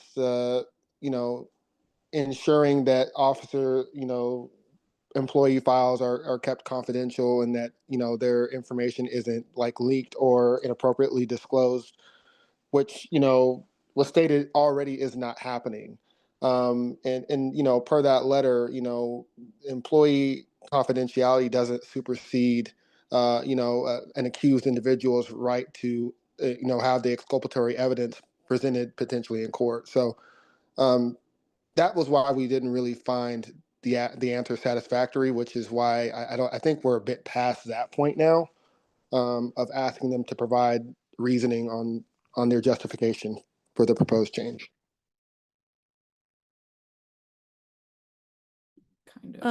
Yeah, I think also like one reason why this is happening in the first place is because the directive was up for review. As like with PPB directives, they're every few years they're up for review and they see if any changes should be made. But I think one thing we talked about at the last meeting about this was there was an example, and I don't know if someone wants to put the news articles in the chat, but with the PSU protests, there was video footage uncovered that the city attorney's office had that showed that basically got a lot of, I think 6 cases dropped that the DA was pursuing against protesters. And so I think like that was one example of where the PPB didn't even have this, like the video footage anymore, but the city attorney keeps it on hand. And I think throughout this case, and the Portland Mercury article just came out today about this actually, where one of the lawyers who was a part of one of these cases explained kind of where they think this is coming from, that that defenders brought this to the DA's office and were like, this is the policy, you guys need to be doing this. And then it seems like maybe they don't like that and they wanted to make changes. So it seemed kind of like a result of what happened in regards to PSU protesters. If that clarifies things at all. I don't know if it does. Yeah, I think for in the recommendation, there was some kind of reference to like the justification wasn't provided. And so like, I think you guys have clarified that it like what was received. And so that's where I was confused, because I was trying to interpret the DA kind of reference earlier and then heard that point and I was like, oh, maybe that's just what needs to be clarified. But I get what you're saying. Yeah, that there wasn't a promotion to do that, it was just kind of like, is that step that needs to happen? And it sounds like no. Yeah, and maybe instead of saying like there was no justification, because then that leaves room for them to just like provide justification in some form, that we should write it differently, maybe. Any other thoughts on things? Well, I guess just one additional piece of information is that for maybe for those who weren't in attendance for that meeting is that I know it was kind of, we mentioned it during this meeting, but we didn't really spend any time talking about it, that it wasn't PPB themselves who just proposed this change. It was stated that, you know, the DA helped, not the city, but the county DA helped, had a pretty significant part in this proposed language change. And so I think that that's also important to note too, is that it's not necessarily just PPB who is pushing this change. Yeah, and like in the DA's letter or in the DA's statement, they said they worked with, or something about, what was the language they used? But essentially conveying that they worked with the union on this, even though PPB told us that this would go to the union after the process. So there is like confusion too if this came from the PPA too, which I don't think was fully clarified for us. But yeah, Kip, go ahead. Oh, I found my unmute. Yeah, so I was going to comment from like 4 minutes ago, but yeah, I think updating the language to say that the justifications we heard did not seem to address an issue that we could understand needed to be resolved. Also that some input on this directive change did come from the DA's office, but other than a statement that was shared with us, there was no opportunity to have conversation with them to get more detail or background. And just as we were just talking about, that there was some comment about union members' personnel files. And I'll go back and try to find the exact quote. So all that being said, that from the conversations we had in the subcommittee meeting and subsequently, we still have not found a problem to be solved that seems to warrant any changes. And I think that's probably the most concise way to say why our recommendation is that nothing be changed at this time. Carrie? Thanks.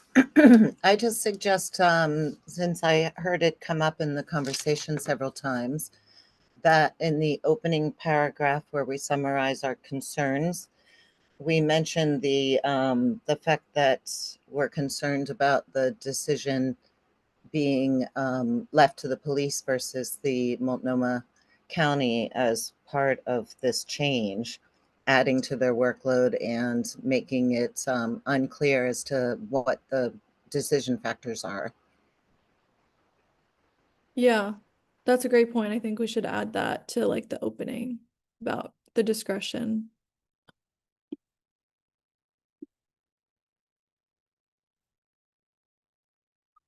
Any other things missing, structural things?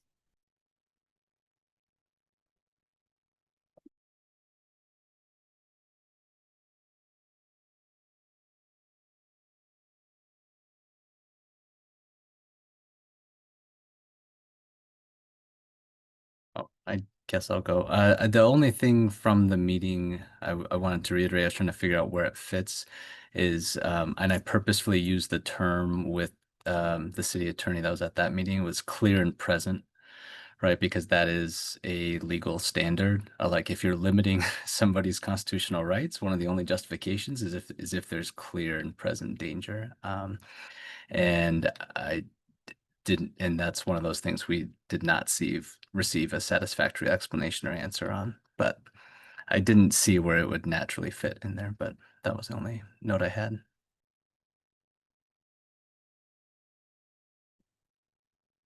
Yeah, Stephanie? I would just, for what it's worth, because this is a really technical and complicated area of law, I would recommend avoiding trying to incorporate some of the legal standards specifically in your recommendation, and just maybe sort of more broadly refer to, following constitutional law, following, appropriate legal standards. Because I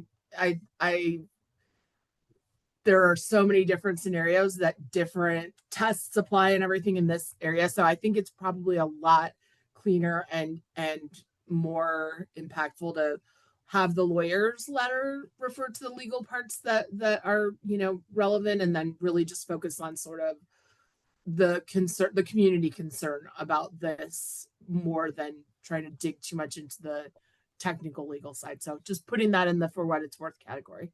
No, appreciate that, Stephanie. I think my only response, not directed at you, but just in general, feeling the situation is that the actual lawyers involved haven't provided appropriate legal justification. So just to call that out, but well received. We should stay away from legal jargon. Thank you.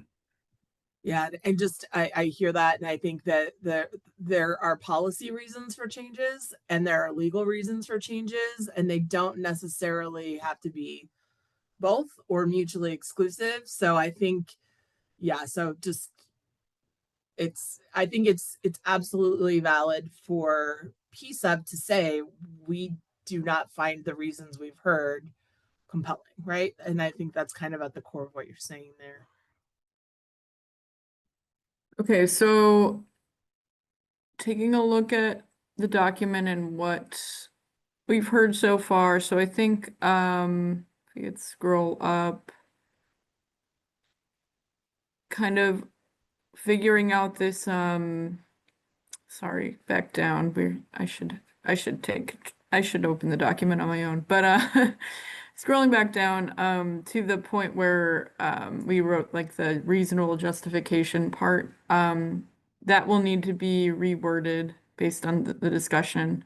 I see Jorge's comment about the added language about referencing the DA at all. That's something to resolve. Couple other language things. So I'm just kind of doing a parking lot here. Were there any other things that we wanted to address as it relates to kind of either content or finer points of the recommendation before we go back and kind of fix this stuff? I think I know that we kind of were talking about Devontae, you're super muffled. Sorry, is this better? Yeah. I know that there's been discussion about the use of the word chokehold. Yeah. I think that word was utilized because of how big of a barrier the proposed language creates. When it's already can be challenging enough for public defenders to access exculpatory evidence at times or Brady material. I agree that maybe not chokehold, but I think that something more than constraint should be utilized. Okay. So before we kind of deliberate over these changes that I think we have agreed to make, any other things for consideration? How about barriers to information? Sorry, I meant like any Oh. other content points or things that we want to address. Or do people feel okay about the rest of the content?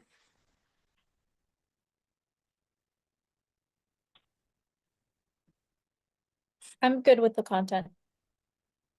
As am I. Okay, I'm just trying to get kind of a temperature here, and other things can come up. All right, so it sounds like we have just a couple things to resolve then. Okay, we can go back to this chokehold part. Sounds like it's just a word choice issue.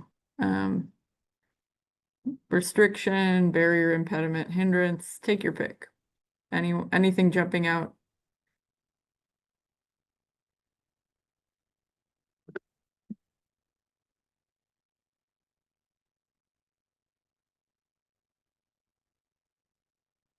Unnecessary restriction on information, unnecessary. I mean, it's I don't know if it's that, Obstruction.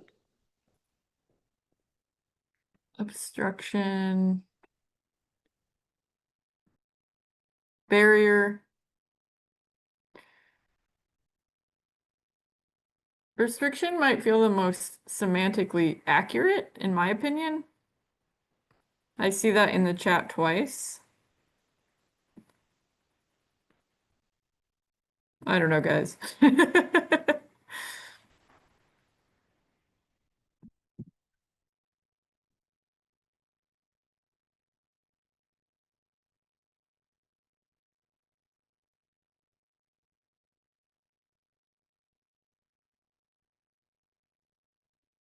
Okay. Restriction on or of um, versus obstruction to information. We can do of. Okay. Are we okay to move on from that? Does that work for folks? All right, I'm good with it. cool. What about this part? You're not sure. Oh, sorry. Reasonable justification. Right there. I think we could just like delete that part and say fully co-sign their conclusions, or just say fully co-sign their conclusions that this should be rejected, and just take all of the justification stuff out. Or should we keep it and just say we didn't like their justification? Because I worry that if we say that, then they might feel like their job is just to provide a justification that's adequate, and that's not what we're asking for. And yeah, the conclusion bit, I'm wondering if maybe like cosign, I don't know if that's the appropriate word, but like cosign their concerns, because I think that's the biggest thing, the conclusions. I mean, yeah, like we have reached the same conclusion, but we cosign on their concerns, if that makes sense. And or share yeah, like we cosign their conclusions and share the same concerns. Yes, concerns is in the sentence already, but we could rewrite it totally True. if you have a suggestion. I think if we just leave it as cosign their conclusions, I'm fine with that. Yeah, I'm fine with that.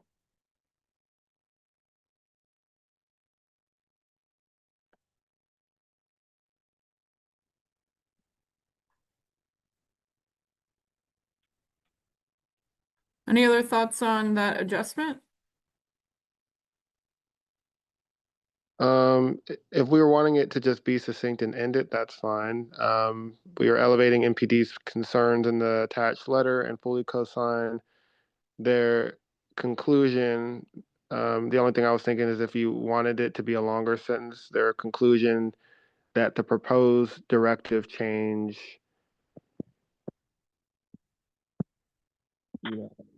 something about, due process, or, that it essentially violates is a bit too aggressive, but disrupts. We can't hear you, Devante. It sounds You like got you're muffled towards covering the your end. mic.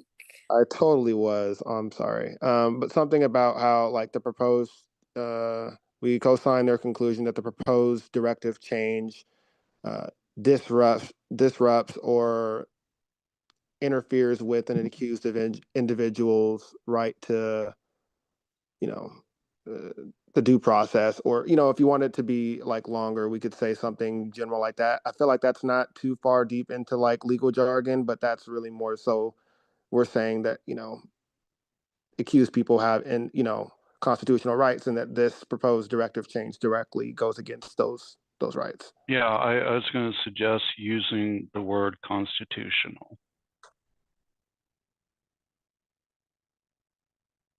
Also, I like the suggestion of we elevate MPD's concerns. But yeah, I think the focus on the widest berth of a constitutional approach to full-throated defense is the key to all of this. I don't think we should use constitutionally just because I don't like that's not even what this is. Well, you know, like, but we want to go beyond like what's allowed, right? Does that make sense? Yeah, I mean, we don't have to expand on it. I think it stands as is. I think really depends on how we want to frame it. I see the Brady rules are more recent than the original Constitution, obviously, but it is about a vigorous defense for anybody accused by the state of a crime, and that is a constitutional right to be have a full vigorous defense.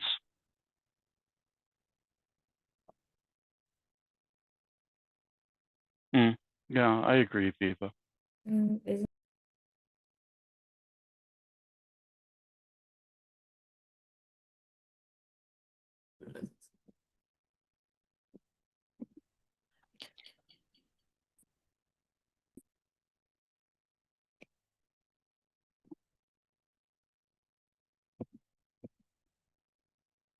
Okay, seeing in the chat, Viva's comment with a couple of likes. Makes sense to let the letter speak for itself and simply reference it.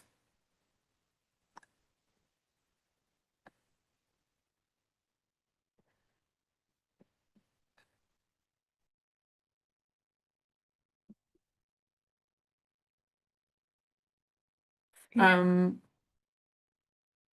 then I think Jorge asked if we need to. Sorry, are we ready to, is it okay if we leave this as is? Are we okay with this change?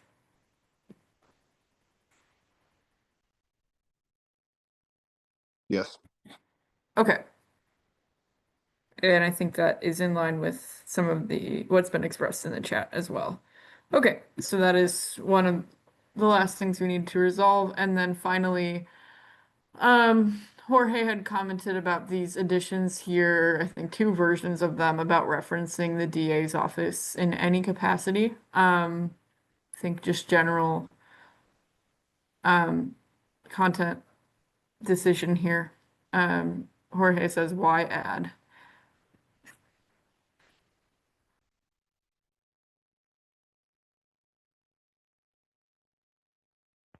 Yeah, as previously discussed, they did offer through proxy their reasoning, but we did not have the opportunity to ask any questions about it. So if there's no value to adding this, then we can remove it. I'm not opposed to it.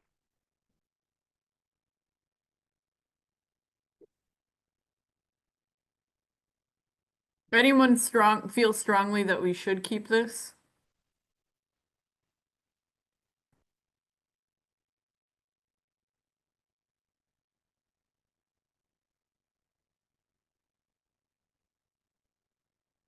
Okay, not hearing any strong support.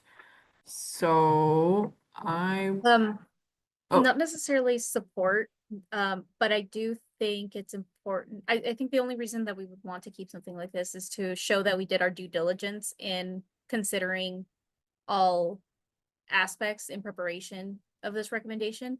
So I know we have like a section for that, so that would be the only thing, just like somehow mentioning that like we attempted to speak to all stakeholders, and this conclusion is like and this recommendation is based on all of that groundwork we did. I don't know that it needs to stay here, but mentioning that I think is worth entertaining.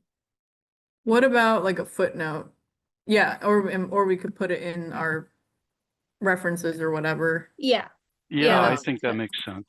If I, I uh, could add on, the only thing I just have to say to that, like, I'm okay if it is like you're saying, Dora, at the end, or as a footnote or as a reference. It's just like I don't want it to how it's kind of worded. It just kind of calls out Yeah. the district office, and like people some might take the wrong way, like PCEP is calling out the county and blaming them or something. So I just don't want it to make it sound like that. But Totally, if yeah. it could be like a reference or a no or something Yeah, like and that, that's why just I'm don't proposing agree. it. How it's, yeah, I agree with Leslie then. I Okay, yeah, agree I with it think being changed. I think Stephanie made a great point, which is what the statement does provide is a distinction between the way that the county reacted to it and the way that PPB reacted to it. And what I can say, I do appreciate that PPB has attended the meetings and spoken on their part of it, where we didn't see the DA take advantage despite us inquiring and asking them if they would come to kind of provide insight on why they would propose a change like this. So I think that, I do agree with Stephanie's point there, in that it does add that value, in that we did reach out to both parties involved, and that one party did, make an attempt to communicate and provide insight, and the other did. So, I mean, while it does seem like, well, you're kind of calling them out, but, we are kind of giving credit to PPB here because they did take ownership. They did, come and speak with us. And, I think that should also be noted. I mean, I think that like the footnote idea or, reference idea would be something that where we could address that as well, where we could say, in preparation for this recommendation, we spoke to such and such, like PPB spoke to us, did not hear a response from MPDA. Yeah, I'm fine with it being a footnote, but I just wanted to also kind of echo that call out that I do think that it provides that value. So whether or not it's included as a footnote doesn't really matter to me, but just that something to that effect should be present. So that's all. I was just in agreement there. I think, yes, I think I'm hearing a few different things. I think most of the support is around including a neutral statement about the fact that we were unable to engage. I believe that's what I'm hearing from most folks who have spoken on this. Jorge, did you have another comment? No, my hand's Okay. just on up for action. Legacy Sorry. hand.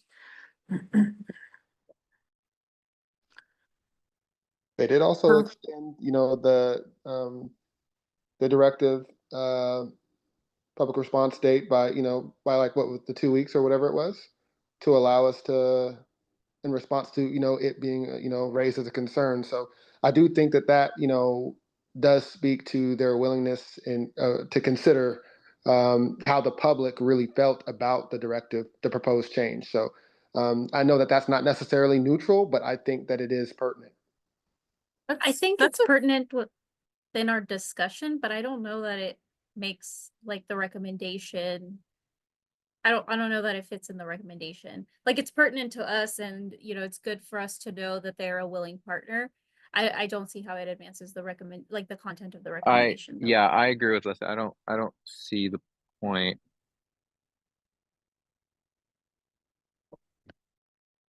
Because the recommendation isn't really about their willingness to engage. It's about this specific directive. Yeah, if there's like nothing else, like I like this, like not till Delia's point, like ready to vote, but like I think everyone's pretty much agreeing that like it should sort of stay in some way at the bottom in a neutral way, but still include if we want to add it, yes or not. Sure. And I just want to be very clear that I don't feel as if stating what factually happened is not neutral. I don't think that anything should be added saying PPP is the greatest for the way that they respond. That would not be neutral. I'm simply saying that stating the facts and that they did, after there was public concern, did extend the directive, the deadline, and did attend the meetings, whereas the county did not. There's nothing not neutral about that. It's simply factual. That's what happened. So I think that I just wanted to make that distinction. Sure, think- but how does that affect Okay, this I'm recommendation? hearing, okay, we're just going like back and forth to this, and like we're just gonna keep going. So if we can just move on, Dory. I think in that case, everyone is in agreement about adding a factual reference to the fact that the DA was engaged on this topic. And we are where we are. Yes, so yes, but we are going to move into public comment. I do think the committee is, I see your comment in the chat, Charlie, and we absolutely are getting there. We just have to, do these internal deliberations and then move, and then they will consider your input. So yes, I believe that we are at the point where we will now move this to public comment. So members of the public, please, if you have any input on this recommendation that you would like the committee to consider, raise your hand now.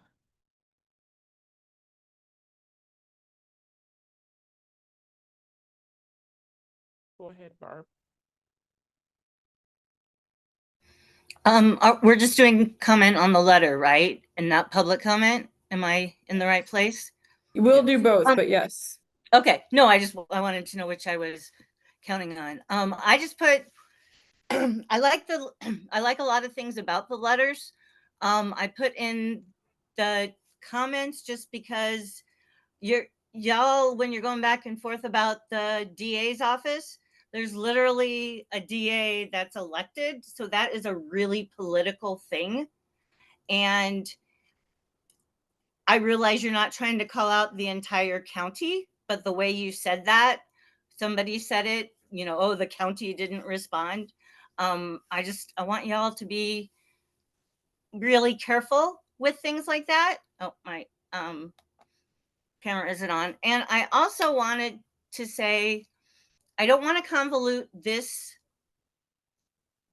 project and this thing, but I did learn something at the Behavioral Health Unit Advisory Council as we were talking about cases, and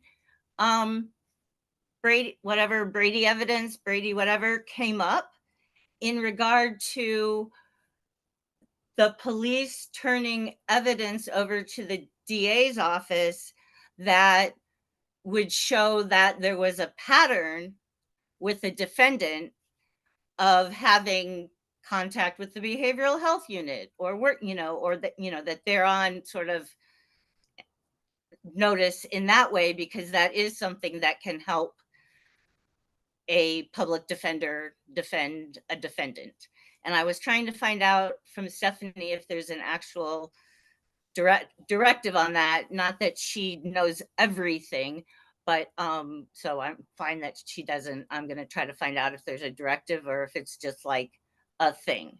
But I wanted to share that with you guys because it affects people with mental health challenges. I'll just really quickly respond to say, Barb, I don't think there needs to be a specific directive. I think that falls under this directive. Doesn't matter which unit it is, it's under the whole bureau. So I think it should be covered, Brady material is Brady material whatever unit, has it.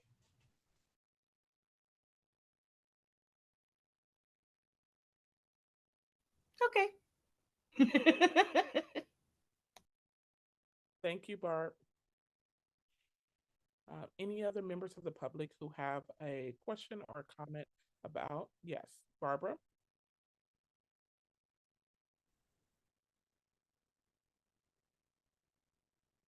Hi, I'm really happy that you all have figured all this out, because it wasn't obvious to me at the beginning what was wrong with all that directive. I could hardly read it, all those crossed off things. So it sounds very important, and thank you for the explanations. That said, I cannot read your, when you put up things on the screen, I can't read them. But that's okay, because I pulled them up myself. But they're just like, you get little section. So I don't know if it's, I can't imagine that it's just mine, but maybe it is. But anyway, yeah, thank you for your good and diligent work. Thanks, Barbara. We could probably work on making that more legible. Yeah. Oh, and one other thing. I keep hearing that the people that are being like taken, that the ICE, supposedly ICE is arresting and just coming in, that they are incognito. They don't have any, they have unmarked cars. They have some kind of plain uniform. They don't have a number or a name, or sometimes they're hiding their faces. So why aren't the police? I just wonder, it would seem that the police should arrest them for kidnapping. Just saying. So. That was also covered in the council meeting. If you go back, they did actually talk about that. That federal law enforcement's the requirement that local law enforcement has to identify themselves reasonably as soon as possible is different than the federal requirement. So I'd recommend going back and watching that if you haven't. Yeah. Good information there. Thank you. I'm going to have to watch that video. All right. And just a reminder, we will still have public comment, but this is limited to the recommendation. If you have anything you want the committee to consider, that's okay, Barbara. Charlie? Yes, what I was referring to as far as the community input, I don't think that it should be omitted. I think it's very important that I remember from last meeting how concerning it was that this could take place, and the feelings around that, and the concerns around that was, at a time, especially when police are saying they want to gain our trust and make relations better and be more community policing, this really affects the opposite, right? And there's concerns about unfair trials and unconstitutional, all those things I heard at the last meeting and that I felt as well. So, I mean, I don't know how to include community voices in this, but it shouldn't be left out. It feels minimizing of our voices, and it feels oppressive to leave us out of this. That's all. Yeah. Even if it's a footnote, it's just. And you mean like I just want to make sure I understand, in the recommendation itself, Charlie, or Yeah, I mean, just that you included our voices, our concerns, or however you want to word it, because I heard earlier that was just to leave us out completely from this letter. just like a reference that like this is in response to like a lot of community work and community concern. Is that what you mean? Right, and just yeah.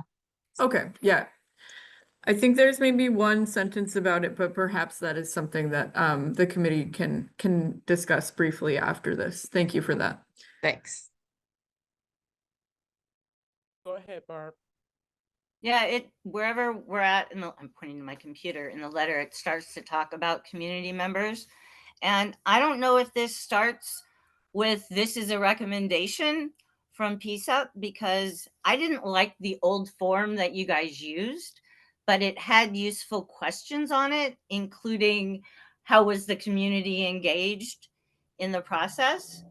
So I'm just kind of hoping y'all not go back to using the form at all. I'm just kind of wondering if you guys might follow sort of some of the intentions of the form, and like including the community members and how is definitely part of that. I'll be quiet now, Dory.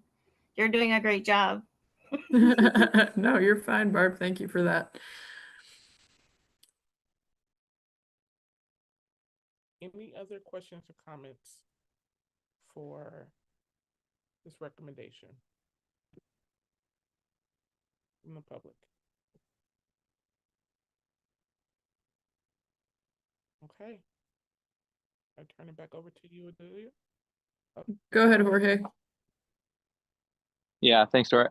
Yeah, I just like to echo what Charlie said, and if it's possible to add additional sentences or such additional things to the recommendation regarding like how this came to light and such.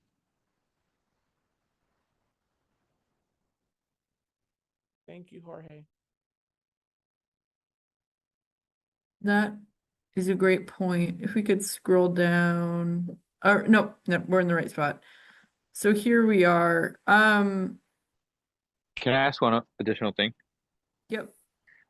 If members, I don't know if I'm allowed to do this, but if members of the community, if this goes to you, Charlie, or anyone, if you have examples of what you would want to possibly say, like if you already have ideas, if feel free to share.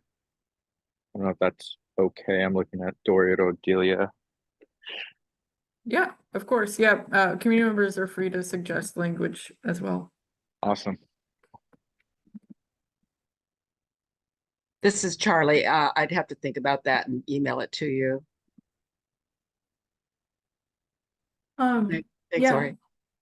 No, you're good. I think that's a great point. Like we usually do in our recommendations, say like we had this many meetings and heard from this many people. And we've also seen a lot of support in general, or I guess opposition, support of the opposition.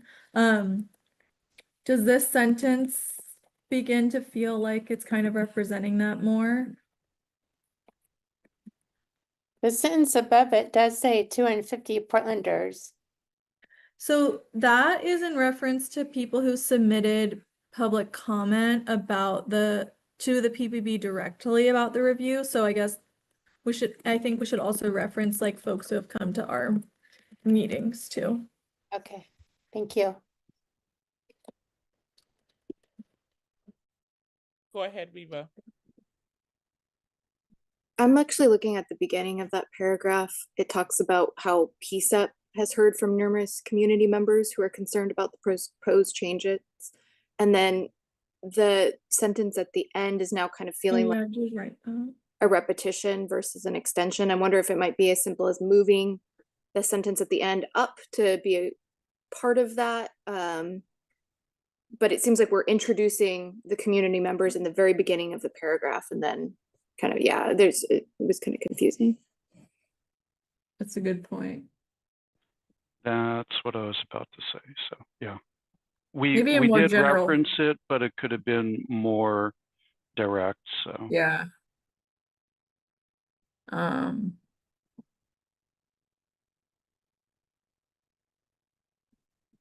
Maybe a more general intro sentence here.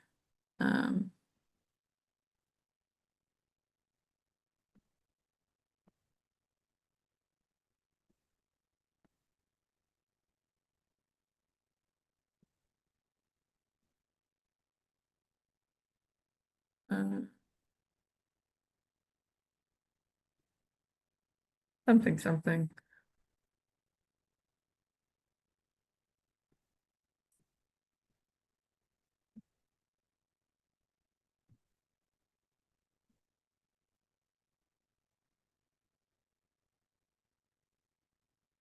Does this additional sentence here seem appropriate? PCCEP also engaged many community members at 2 public meetings and in personal discussions who strongly opposed the proposed changes and shared concerns during opposed the proposed changes, shared concerns during public comment, and urged the committee to pursue this recommendation. And then I think we can probably just wordsmith that first sentence to be a more general kind of topic sentence there. And then after that statement, it goes into the feedback that PPB received and then quantifying with the 250 people. I think that flows a lot more smoothly. Yeah, we can just kind of make sure that paragraph is functional. Okay.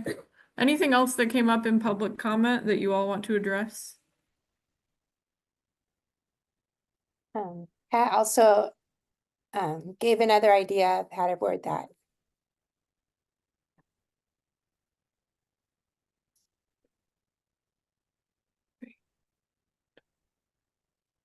If that's in the chat, I don't see anything. Not for me. Yeah, it might be all the way at the Oh, bottom. cat, I see. Sure, yeah. Yeah, I see that.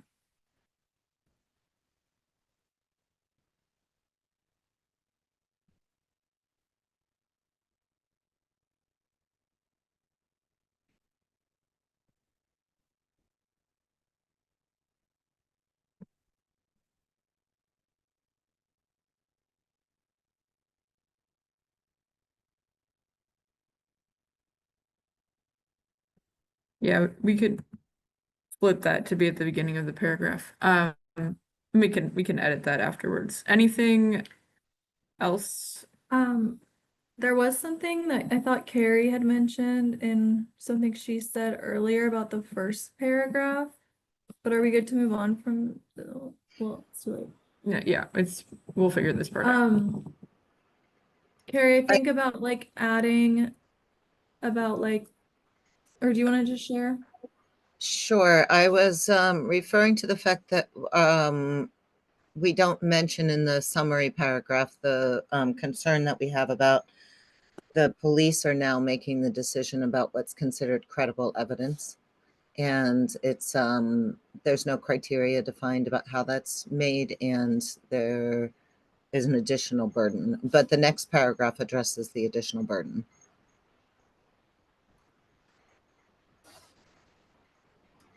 Where would you suggest adding that, Carrie? Well, I think since the copy that I saw, the next paragraph was added, which addresses the Okay. concern, rather well. So I don't think it's I think that the issue's been addressed in that next paragraph now. Okay. Cool. Because my concern was that we talked about 3 different main concerns with the changes: the lack of scope, the decrease in scope. 1 and 2 was the less evidence for defenders and for people making decisions in the courts, and then also the third being the increased load on the police in terms of the responsibility of making the call and the time and it takes to make the decision, which is addressed in the letter as well, the partner's letter. So yeah, that makes sense. Okay. Are we ready to vote? Do folks feel ready? Jorge? Go ahead, Jorge. On the paragraph of beyond these concerns shared by legal experts.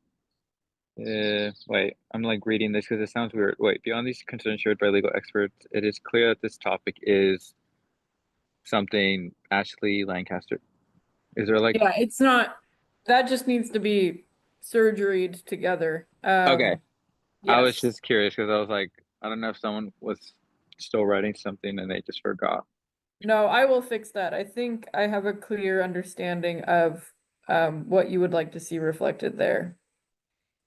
Essentially, the sentence that we wrote about the PCEP meetings and the feedback here, and then separately the 250 Portlanders that gave comment on the directive. And we will just make that a better paragraph.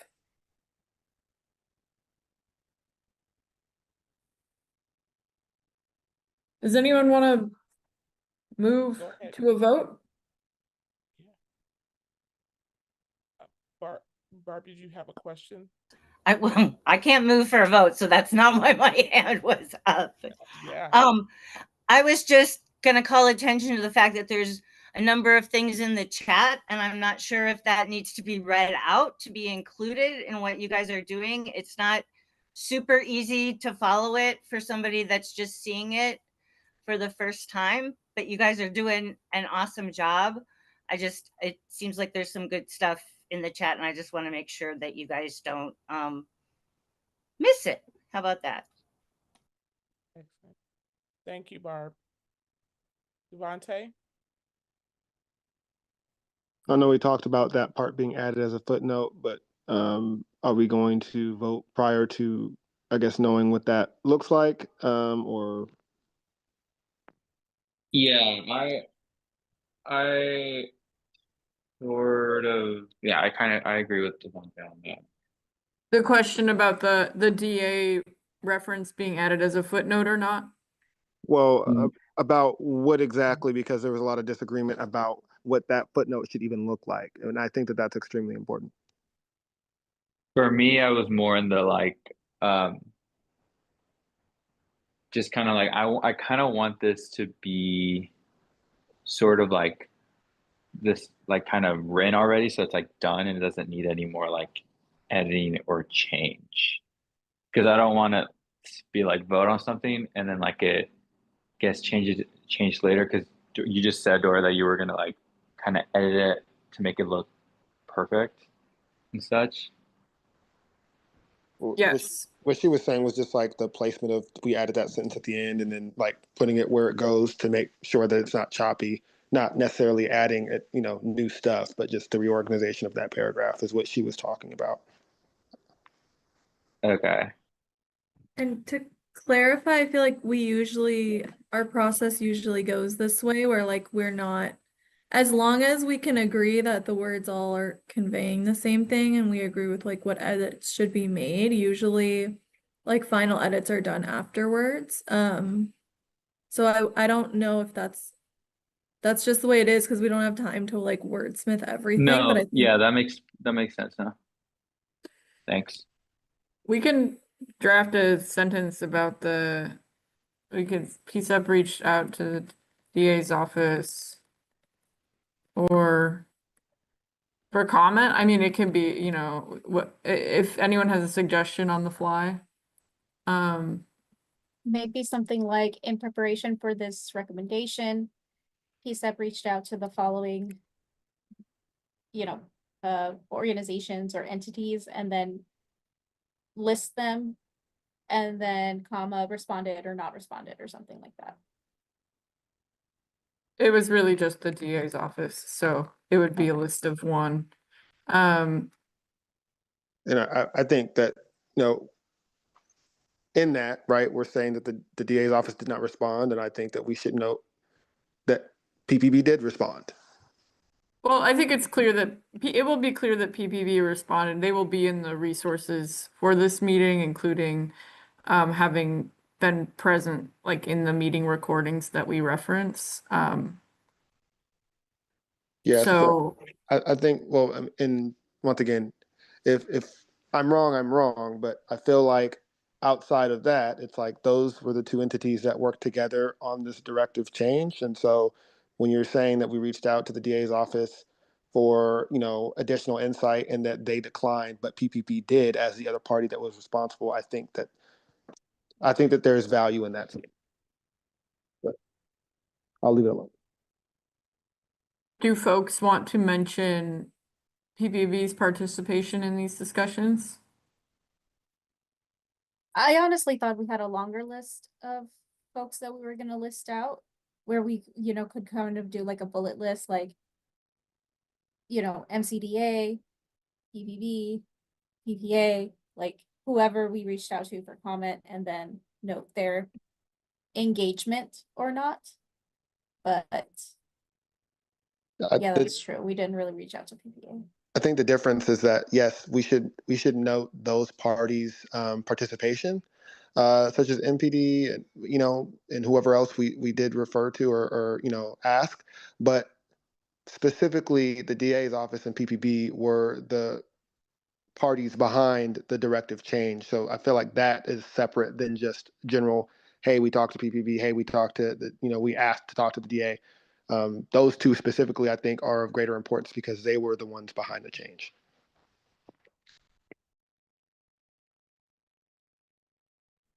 Viva? Could it be as simple as in that footnote, in preparation for developing this recommendation, PCEP reached out to the MCDA's office and PPB, and then period, we did not hear back from MCDA. It's kind of implied that we reached out to both and only one of them. Maybe that gets at a little bit more without going too far.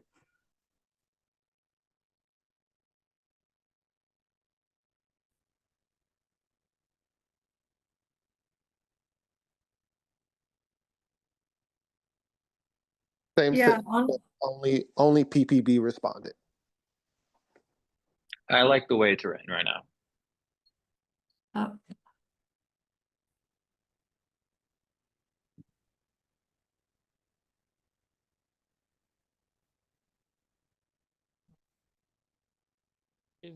I don't think it matters. I think it does. I think, I'm sorry to disagree. I really do think it matters because whether it is something negative that has happened or that whether an action taken by PPB is negative or positive, I think that you have to give credit where it is due. Yes, I mean, what it feels like to me is that I'm not going to say nobody, but what it feels like to me is that we are wanting to not give credit to PPB for participation in these meetings and them having PPB policy analysts come and then, PPB staff members being present in these discussions. And I think that, I am thankful for that. And so I don't see why we cannot just say we only heard back from PPB. Only PPB responded. Devontae, I honestly, I don't hear that sort of dichotomy at all. I think, or dichotomy is the wrong word, but I think where I'm getting confused is because we did engage, like, I would say around five organizations in the process of developing this. And so to me, it would make sense to either list all of them and then say, and this one didn't. I'm confused as to why we're pairing the two of them, MCDA and PPB, because it makes it seem like they're a pair for some reason. That's why I'm confused by it as Well, sort of more of a content note. Well, they are a pair because from what we've been told, they were the two parties, PPB and the DA's office worked with PPB on the proposed directive change. So they're a pair in that regard.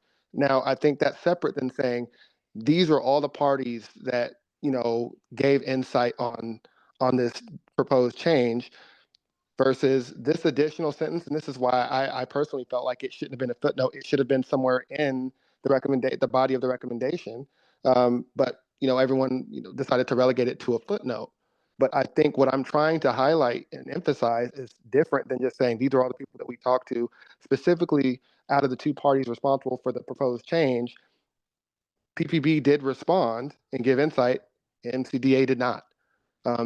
My desired goal for that differentiation is different than just saying the general bullet points, I guess. So I'll just leave it at that.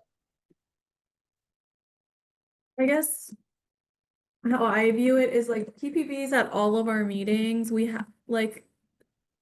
always in communication with them frequently, and I just view I think to Dory's point, like although they did work on this together, I think they're very separate. And I think it is, for me, it's always a given that they're at our meetings, and I get that that might not be clear in someone just reading a letter, but we do reference Ashley Lancaster too. And we can say what our invited guests to our meeting, something like that. But I don't think it's trying to dig at PPB. And at least that's not how yeah, I don't know. Yeah, I think acknowledge that it's now 8:33. It doesn't feel like y'all are quite Can ready I for jump in? at this time. May I jump in this Still time? want to make sure we have open public comment. Go ahead, Jorge. I have the clarification. Is public comment over or are we still in public comment? No, this is the final review and then move to vote. Okay, So I we're just would like to call to move for a vote. Is there a second to that? Second. Okay. Honor seconds. All right. I would like to vote. So first and second. Okay, Next step, it's been please. seconded. Now, is there any other discussion before we go to the actual vote? I will just say I need some clarification. I am absolutely capable of putting on doing the final copy editing. But I feel that I still have a question mark around what the committee would like to be reflected with regards to the conversation that was just had. If we could very quickly resolve that very quickly. To that point, I think the way I just first made the motion to move, I think it's just to keep it how it's written right now, Dory. I added an alternate suggestion right above that as well for your consideration. Awesome.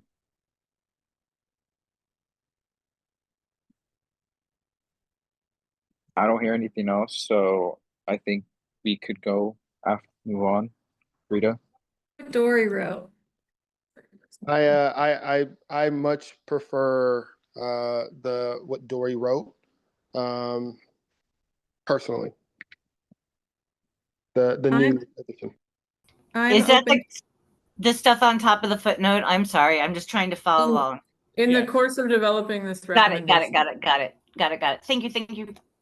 Does that work for everyone? And then we can. All right. Tia, that I saw your head nod. That was a yes. Okay, excellent. Yes. Okay. Cool with that. Okay, so I think we're in process. I interrupted with a question and we can resume. All right. All right, we can move beyond discussion, and at this time, we'll go ahead and take a vote. If we can go ahead and could we can we take this off the screen so we can see all the members?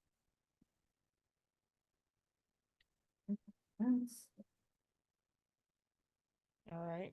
At this time, if you are in favor of moving forward with the recommendation, with the understanding that there will be grammar and more technical errors or corrections made, no content changes, go ahead and raise your virtual hand, please.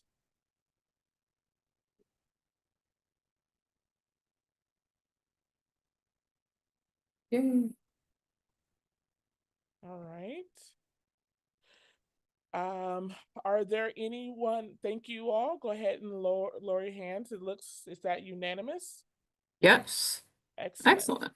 It has passed. Love it. Okay. And thank you guys. That was really great work. And this was a complex one. So thanks for hanging in there. And just in the interest of time, let's open it up to open public comment, which we will still honor if anybody has anything.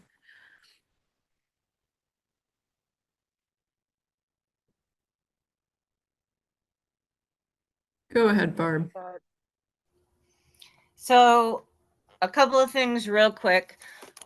I'm trying to get over complaining when the meeting runs over with the public comment thing. So I appreciate y'all staying, and I really appreciate y'all working on the letter so hard and all of that. I would suggest that one of the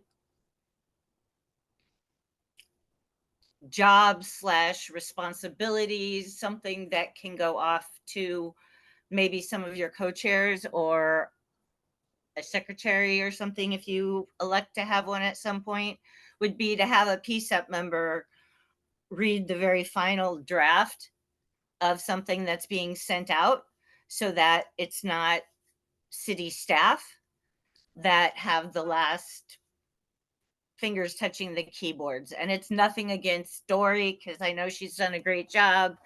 It has to do with groups versus staff in some ways. I also want to call attention to, somebody said bullet points, and that makes me think of Dan Handelman and something else did earlier today. And I think I'm going to wrap it up there for you guys. I'm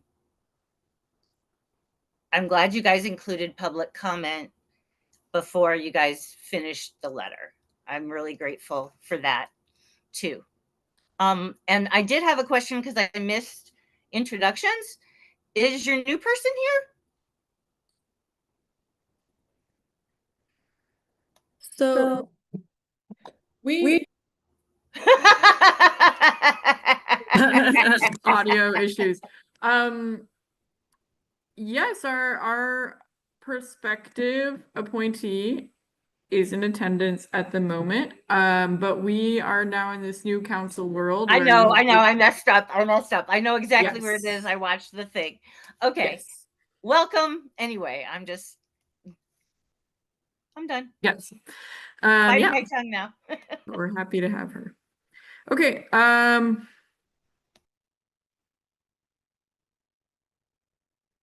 Any other public comments? Okay, Dory, off to you. Oh, sorry. Mark. Go ahead, Mark. Yep. Hi. Can you hear me? Yes, we can hear you. Okay, good. Thanks. I mean, I'm just kind of embarrassed for the city that, like, after that meeting where MPD gave the presentation on this, the Bureau didn't just pull the directive back. And if it's really a priority for them to actually engage with the public before putting something indefensible down on paper. Defendants have a right to exculpatory evidence, and I really can't understand why the city would want to be party to denying them that right.